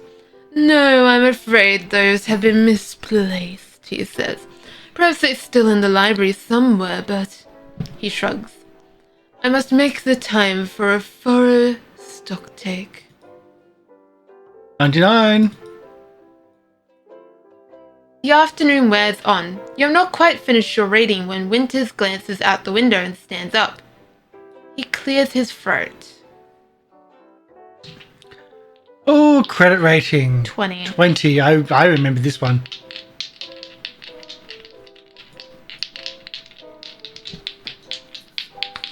Now, you still have 9 luck to spend. It's not... 60... 66. Yeah, that 9 won't bring it down into the 20s. That 9 won't bring it into the 20s. Okay, so we failed. Yeah. So you fail, we go to 105. I'm afraid I have some errands to run before dark, so I must close the library for today. I do hope you return tomorrow afternoon if you are so inclined. You leave the building with Winters, waiting as he locks up. You thank him for the coffee and the access to the library. He disappears off down an alley. You hope to be away from the village before tomorrow afternoon, but it's good to know that there is a place you can occupy yourself. Okay. Getting to night. Okay. As the light fades, you return to the Ledbetter house and eat a light supper. May is unusually taciturn. Ruth's eyes flick to yours several times during the meal. There is an urgency there you cannot quite interrupt. Afterwards, May ushers the girl into their room. You have been in Emberhead for barely one whole day and you already feel confined by it, both geographically and socially. The evening seems to offer little. Do you do stargazing? Do you tend to try to speak to Ruth? Or do you have a previous appointment at 9 o'clock? Go to my previous appointment. Okay. I want to know what this crazy man wants. So, you've discovered a secret. You add 20, I believe, to that number there. 279. 279. Let's go find it because we're doing this manually. Which we're not. Yeah. This. Crap. Stickles. I've been putting everything under here.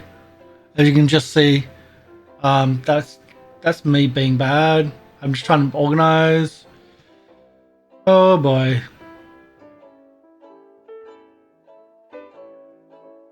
269 or 279? 279. Because that's 259 and it was 20. I got a 270. Oh, is it 20 from the 180? Is it 20 from the entry number? So I think it might be 180. No, from 180, which is the one where it said the previous appointment. It might be 200.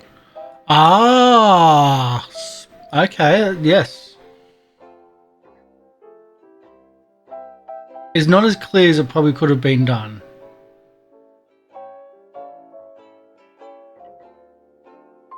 We got an Abagust. Mm-hmm.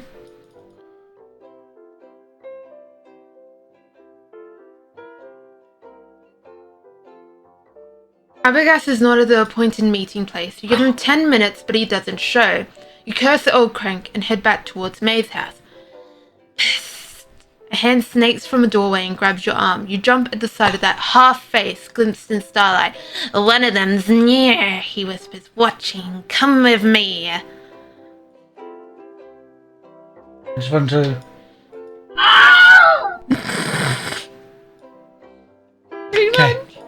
Okay, 69. 169. Arbogast leads you across the thoroughfare, slipping between houses. The metal structure looms at the end of the street. Silent now, he says, but the beacon will come alive tomorrow night. He ushers you into a little alcove behind the village school. Arbogast glances behind you, then sits down. Again, you feel uncomfortable in proximity to that scarred visage. One melted eyelid lifts. You don't have long. Understand this. I was the conduit, the interpreter, before the fool Winters and his fancy words. The things which come to Emberhead care not for words. Those idiots think this is a ritual of sacrifice. He spits on the grass. It is a ritual of control. They know the words, but they do not comprehend the forces they call. He sniffs and sits back. No, you have no time for more questions. I will teach you how to end it. In the moment when all is lost, you return this hill to the earth, to the death that came 40 years ago. I tried it myself, but his head sags. I no longer have the concentration. The chant is simple, if I can teach you, but you must perform it with a clarity of mind that I have lacked for years. So, do you want to learn the chant? Just a straight yes or no?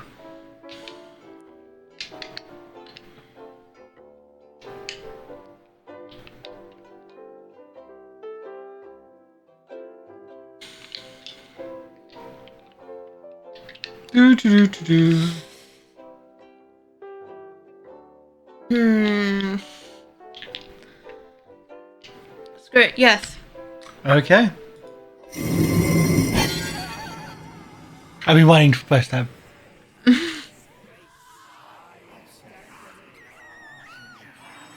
I didn't click.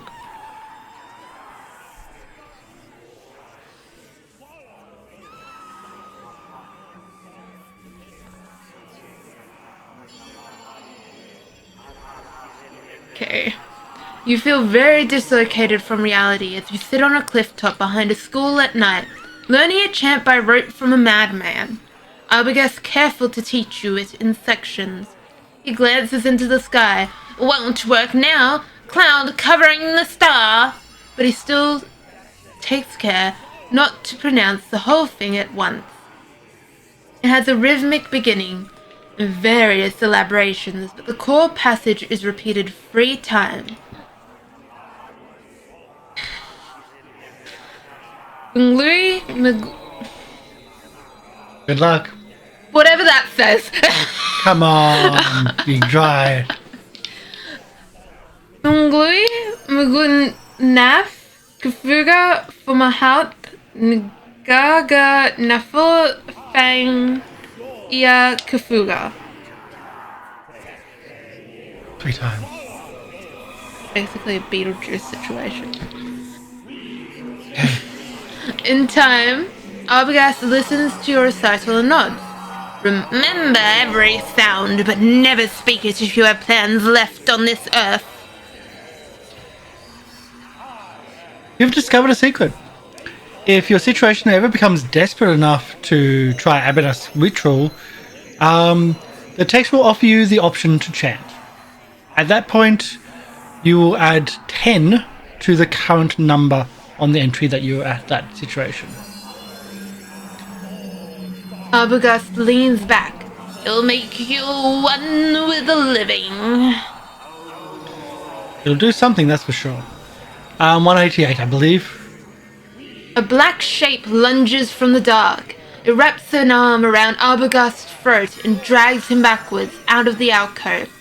He grabs at the arm, kicking empty air. You see the gleam of a long blade in the moonlight. Okay, dodge roll. Dodge roll? Yep. Okay, dodge is 25.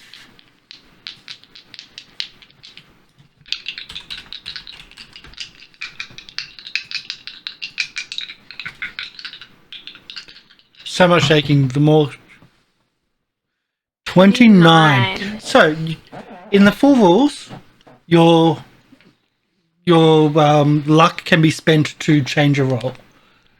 You have 9 luck because it's only a one shot. Mm-hmm. Do you want to move that, spend 4 of those 9 into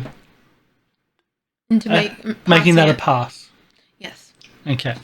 So you can also spend, like, if you had more luck and whatnot in a full game usually, you can spend that to make a success into a critical success or a hard success if needed. So we're classing it as success. We don't class it as a ticked roll though because it wasn't a natural. That's how we do things in the normal thing. So I'll spend those luck. That also down to 5. That also means when we do the luck times 5 rolls, that's also affected. Just as a heads up with that. But you've passed the dodge roll with that spending of luck. So we go to 195.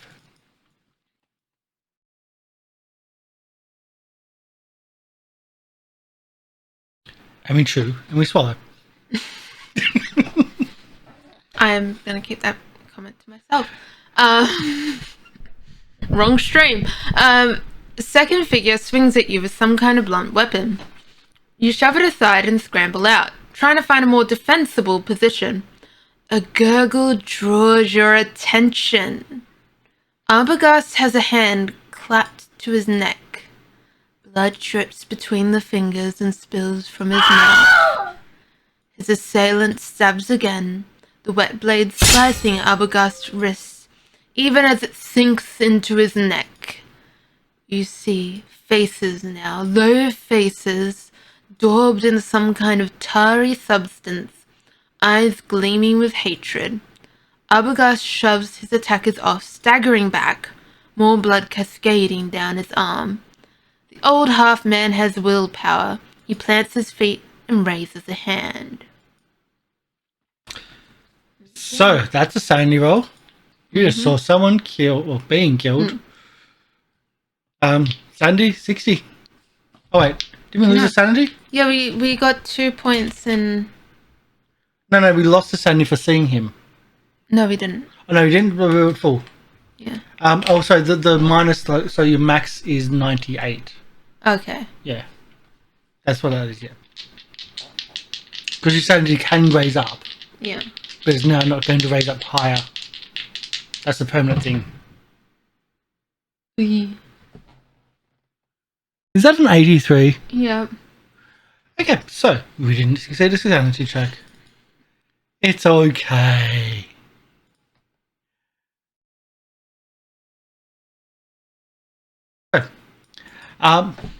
Faces loom at you, thick with blood and lit by inferno. Someone claws at you, tears at your flesh, flames dancing in his terrified eyes. You fall back. So... D6. Yep. You lose 1d6 sanity points. 1d3. 1d3. I knew what I meant. So that's 3. Mm-hmm. So you lose 3 sanity points. We're down to 57. You also lose hit points. 1d2.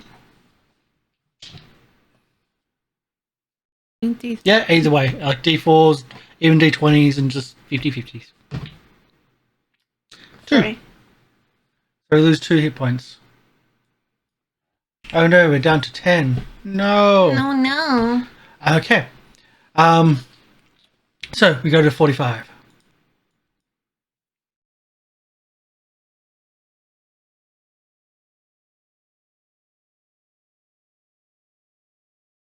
You awake with a jolt, wrestling the blankets, ready for attack.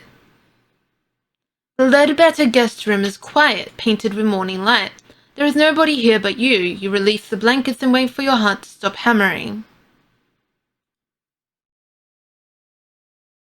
Oh, that's my... I was getting heartbeat sounds. Too late. The Ledbetter kitchen is empty, although bread and eggs have been laid out for your breakfast. There is a note from May explaining that she has taken Ruth out for a few hours. So, if you're involved in a fight in the village, yeah. If you want to investigate it, if not, yeah. Which one do you want to do? I'm gonna go and investigate the aftermath. Because of course you do. You're under 70. You feel skittish as you approach the spot where you and Arbogast were attacked. Your memory of the encounter is shaky, but you remember 1 or 2 vivid images. At first you think there is nothing to see, no discarded weapons or figures lying unconscious, but upon closer examination you find sticky, congealed patches and blackened lines in the grass. If the village had a police station, you could go there, but something tells you events have gone beyond that. Ooh.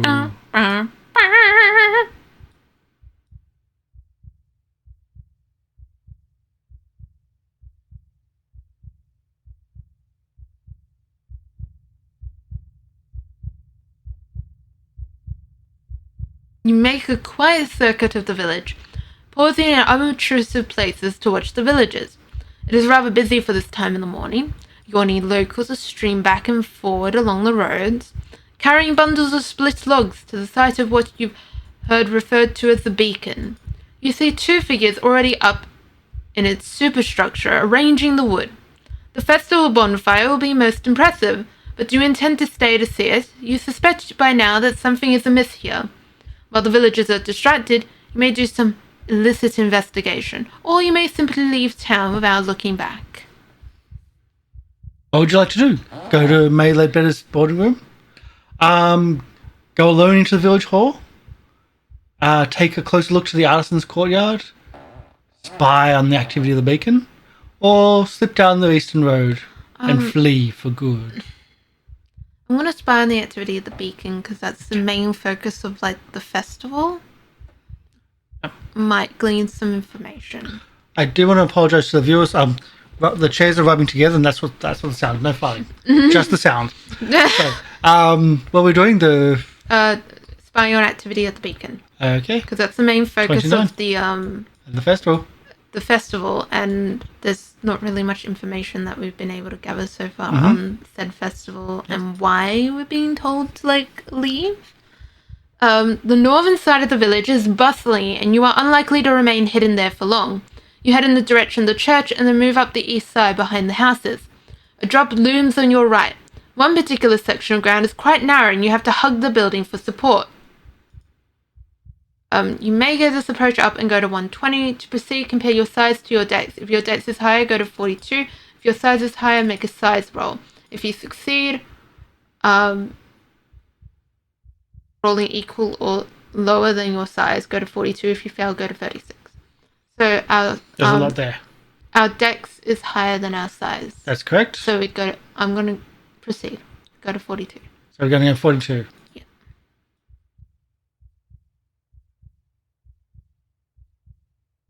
The turf sinks beneath your feet and stones crumble from its edge. Alarmed, you grip the building and ease yourself forward. Finally, you have a good spot to watch the beacon. You lie concealed in the grass and watch the activity around the beacon. Villagers bring in yet more bundles of tinder and stack them in neat piles. Another shift passes the bundles up to a pair of men standing on the raised platform of the beacon. They are constructing a triangular structure resembling a gigantic campfire. As you watch, you are struck by the manner of the labourers. This is their festival. You would expect a cheerful atmosphere and some light-hearted conversation. Yet the faces of some show resignation and detachment, others a naked dread. You watch for a good half hour before you slip away. So this is not the normal... It's bonfire night. Have you ever been to bonfire night? I have, and usually it's full of fun. Yeah. They're working hard, and it's probably a hot day. So, you feel a deepening unease about Emberhead and this day in particular. You may attempt 3 of the options below. Search the Ledbetter House, go alone into the village hall. The Artisan's Courtyard. You spied on the beacon already. Or you can try to flee for good. Okay. I'm going to take a closer look at the Artisan's Courtyard. Okay. There might be conversations or stuff that I can glean information Or they from. might have hidden a wagon or a truck. Maybe. You approach around the back of the buildings in Emberhead's northwestern corner. By this time in the morning, you would expect activity in the Artisan's Courtyard, but the benches and anvils sit deserted. Your footsteps echo off the surrounding walls. One of the workshops is shut up and padlocked. You break through the joints, but you can see nothing inside. Okay. Try to go through the crack. So try to crack the padlock, physically break the locked workshop, or move to another area. You've only got one more area to go.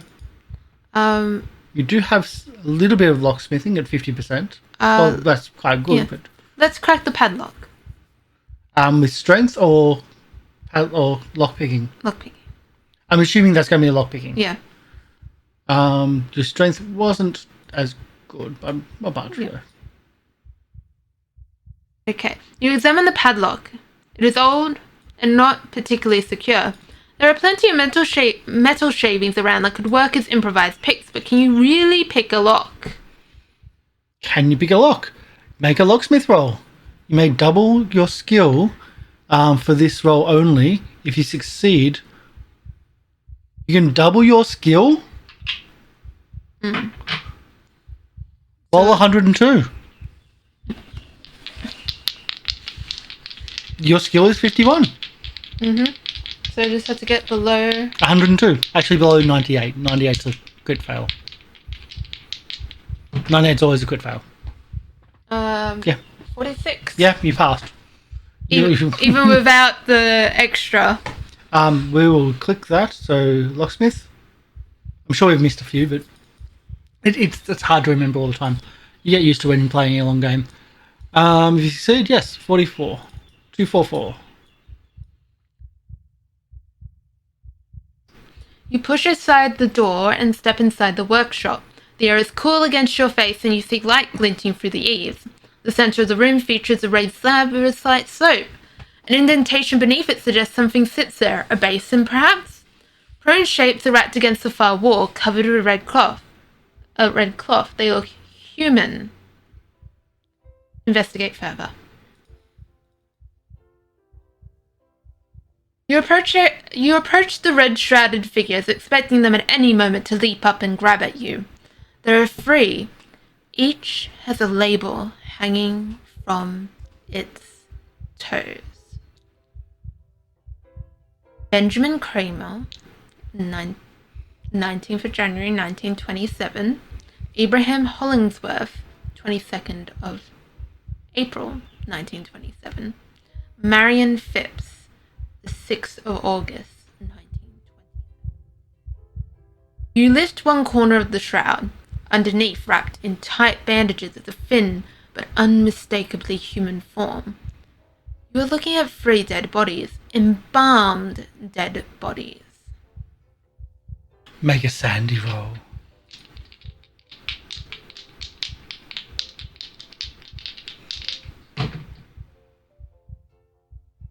$67? No, 57. 57 is exactly what you have for your sanity. Mm-hmm. You pass. You don't lose D2 sanity.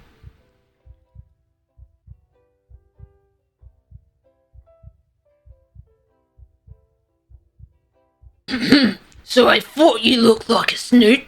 Like what you found, did you? A burly villager fills the doorway, blocking out much of the daylight. You make out a dark apron and a thick beard. He steps forward, fist raised. Do you run or do you fight? It's to surrender without a fight or to fight. Oh, surrender without a fight or fight. Which one?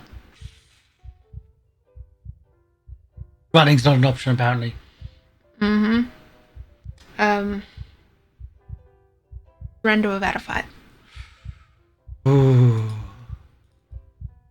Violence isn't always the answer. The fading light from a narrow window tells you afternoon is giving way to evening. Your hands are shackled behind your back, so you cannot even lie down on the rough bed. A woman you have not seen before comes in. Her face is wrinkled and her eyes dull. They do not meet yours, but she puts a cup to your lips. Which one? Accept the drink or reject it? Reject it. That's not very nice. It could be poisoned! Why would they poison you?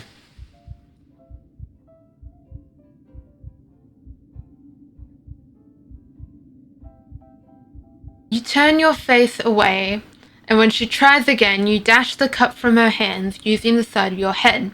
The clear liquid spills across the floor. The woman gives a half shrug and turns to leave the room. You shout after her, but she gives no reaction. You soon become thirsty. Try 5. And last a few days without water. You're shackled. As the light fades outside. As the lights fade outside, your little prison becomes dark. You can hear much activity around the building. Occasionally an orange glow passes the window. The only comfortable position in the shackles seems to be to sit against the end of the bed with your arms hanging behind you. You need to concentrate and come up with a plan. There is clearly no escape from your bonds. You do not know exactly what your captors want from you, but you cannot ignore the fact that they have spent the entire day constructing a massive bonfire. The door scrapes, wrenching you back into the moment. Orange light spills into the house from blazing torches held at the threshold. 2 large villagers step in and grab you. At least you assume they are villagers. They wear heavy black cloaks, and their faces and hands are painted entirely black, save only for a red triangle centered on their left eye. You try to drag your legs, but they reach under your arms and lift you bodily from the bed. Outside, it seems that the whole village has congregated to see you. Every single one has a blackened face with the red triangle motif. Torches sputter and spill fire. You struggle, but you can see physical resistance is hopeless. You are marched to the central street and turn to face the beacon.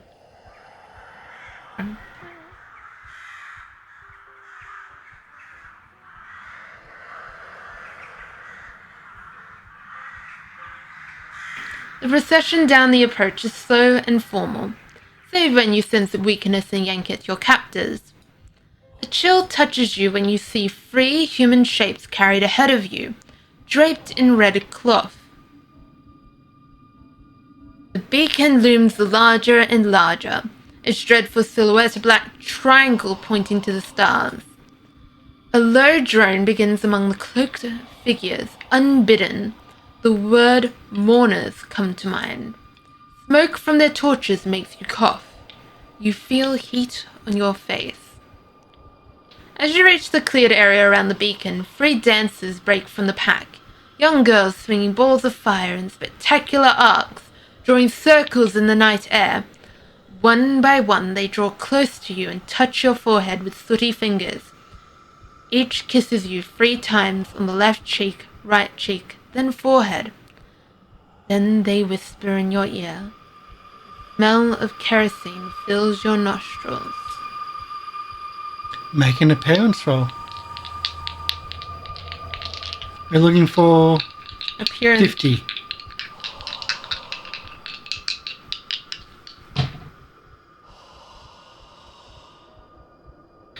We failed the appearance roll. We go to 148. Through your sacrifice, the village will be reborn, says the first dancer. You pass from earth to air for all our sakes, says the second. Through incandescence may you find rapture, says the third. The dance weaves off and disappears behind the buildings. As you arrive beneath the beacon, 10 villagers close in on you. Working with surprising coordination, they immobilize you and lift you up the blackened iron stairs to the raised platform. You cannot help but shiver at the sight of the central framework, twisted from past blazes, and what you can now clearly see to be fastening points for chains. None of the eyes meet yours as they lash you to the metal. The village sings now, something rhythmic and ancient, carved from odd syllables. A second group ascends to the beacon, carrying the 3 red-draped bodies. Reverence, they range their burdens in a triangle around your feet. Then they withdraw, leaving you alone with the dead, shin-deep in a sea of kindling.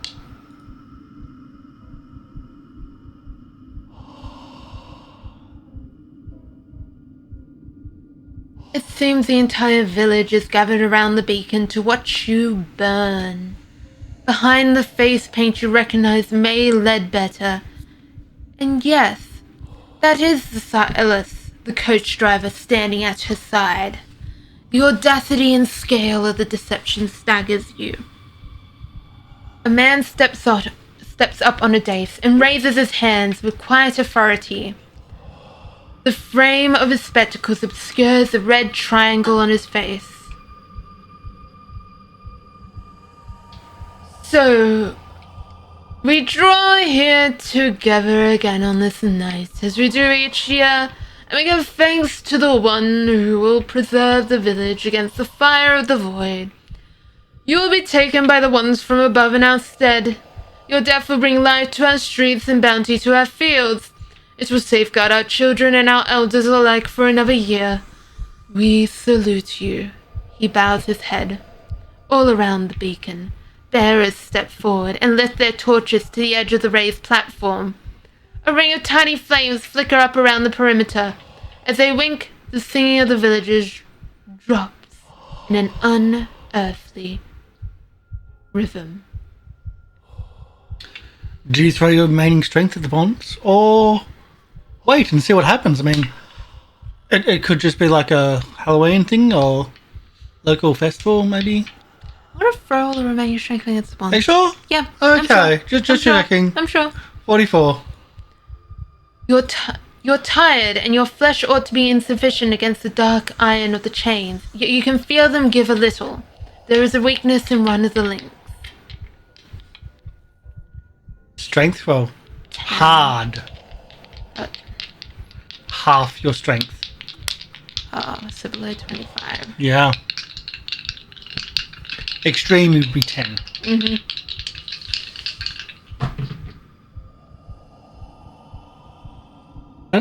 That's a 60. 62. It is 2. So the 62, you fail. You struggle. You strain. The flames snake across the kindling, catching and rising. Smoke rises and it becomes difficult to see the villagers. The three bodies surrounding you catch fire, blazing with sooty red flames. You begin to cough as the smoke enters your lungs and fight down the urge to panic. We did learn strange chant. What? Can't remember what number it was that we had to go to for the strange chant. So if you learn the strange chant, this is the moment. Plus 10 to this, I believe it was. And I've been doing this again because I've been stupid. It was plus 10 to that number. It was back here. Add 10 to your current entry number. So it's 50. So 50.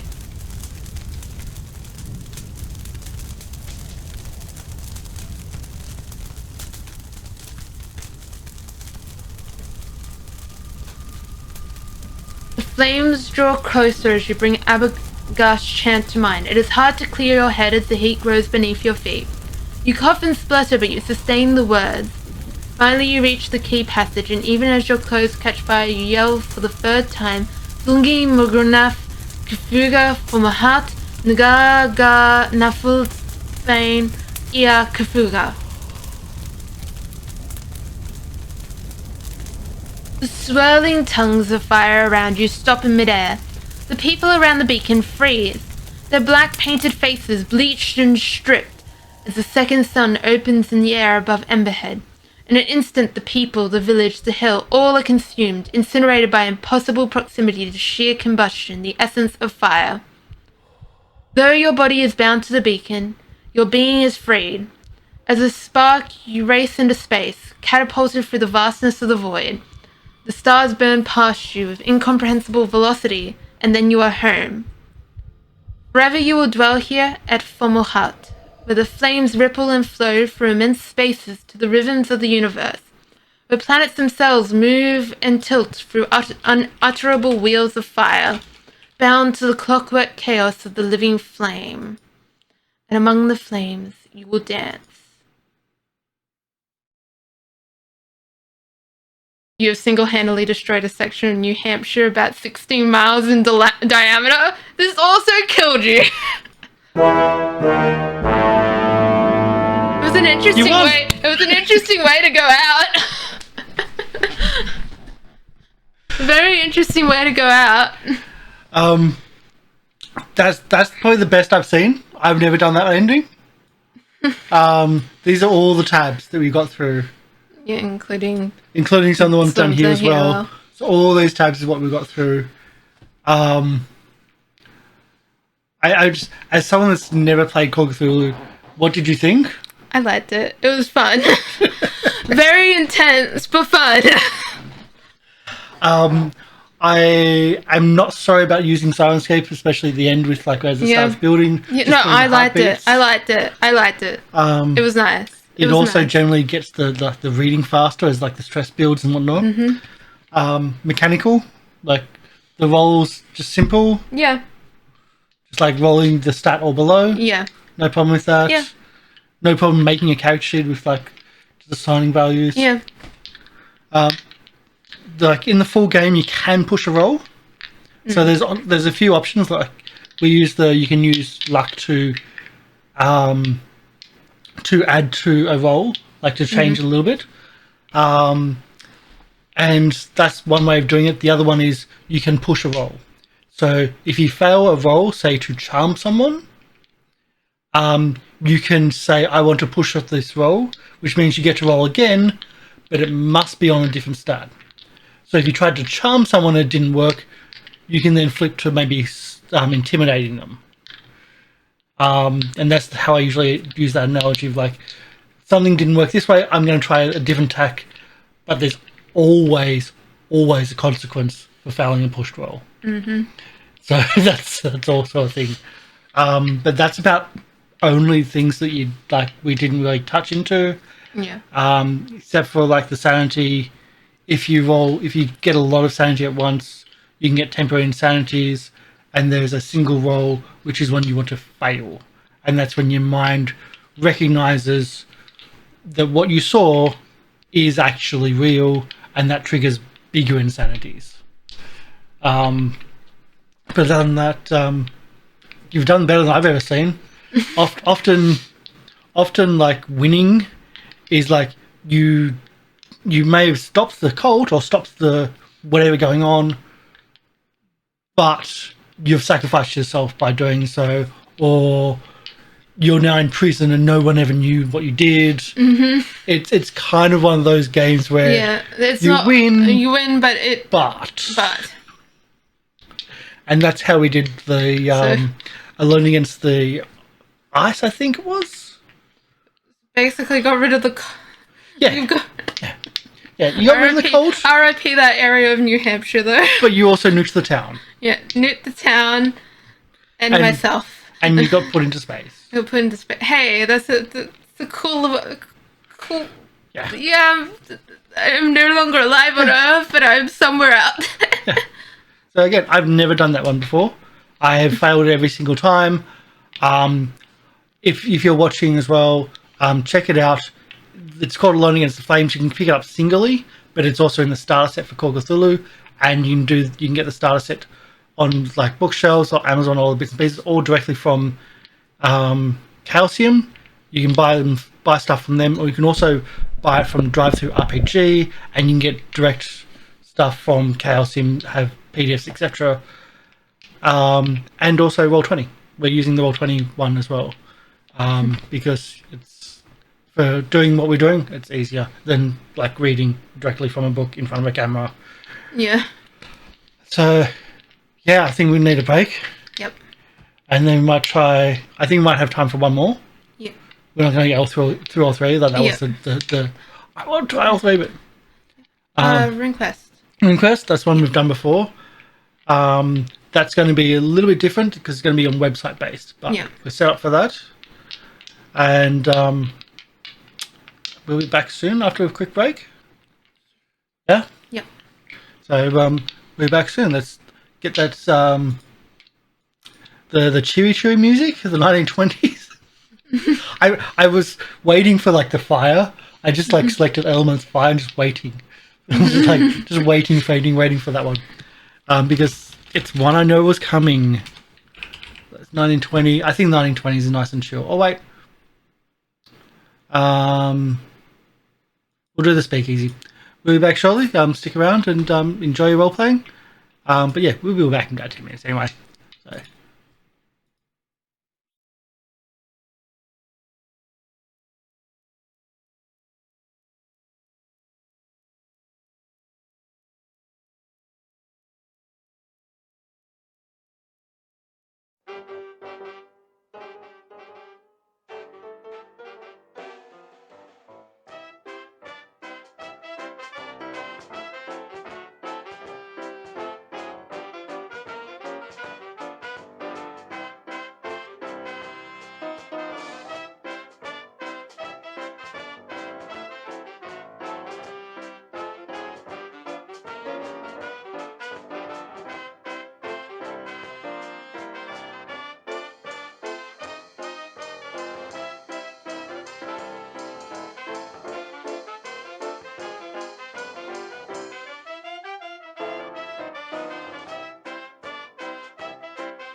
Not telling me. You're, we didn't think that. Well, I didn't set this one up, but hi. Hi. This is that walked over. It's flipped. It's flipped. It's like that angle is like. Anyway, so we're calling the stream because yeah, I'm hungry and exhausted, and I still can't believe we succeeded. So we're gonna cook some lunch or do something. So take care, everyone. Thank you for coming in. Thank you for watching. I'll probably upload this on YouTube. So see you all soon, and bye. Bye. And that.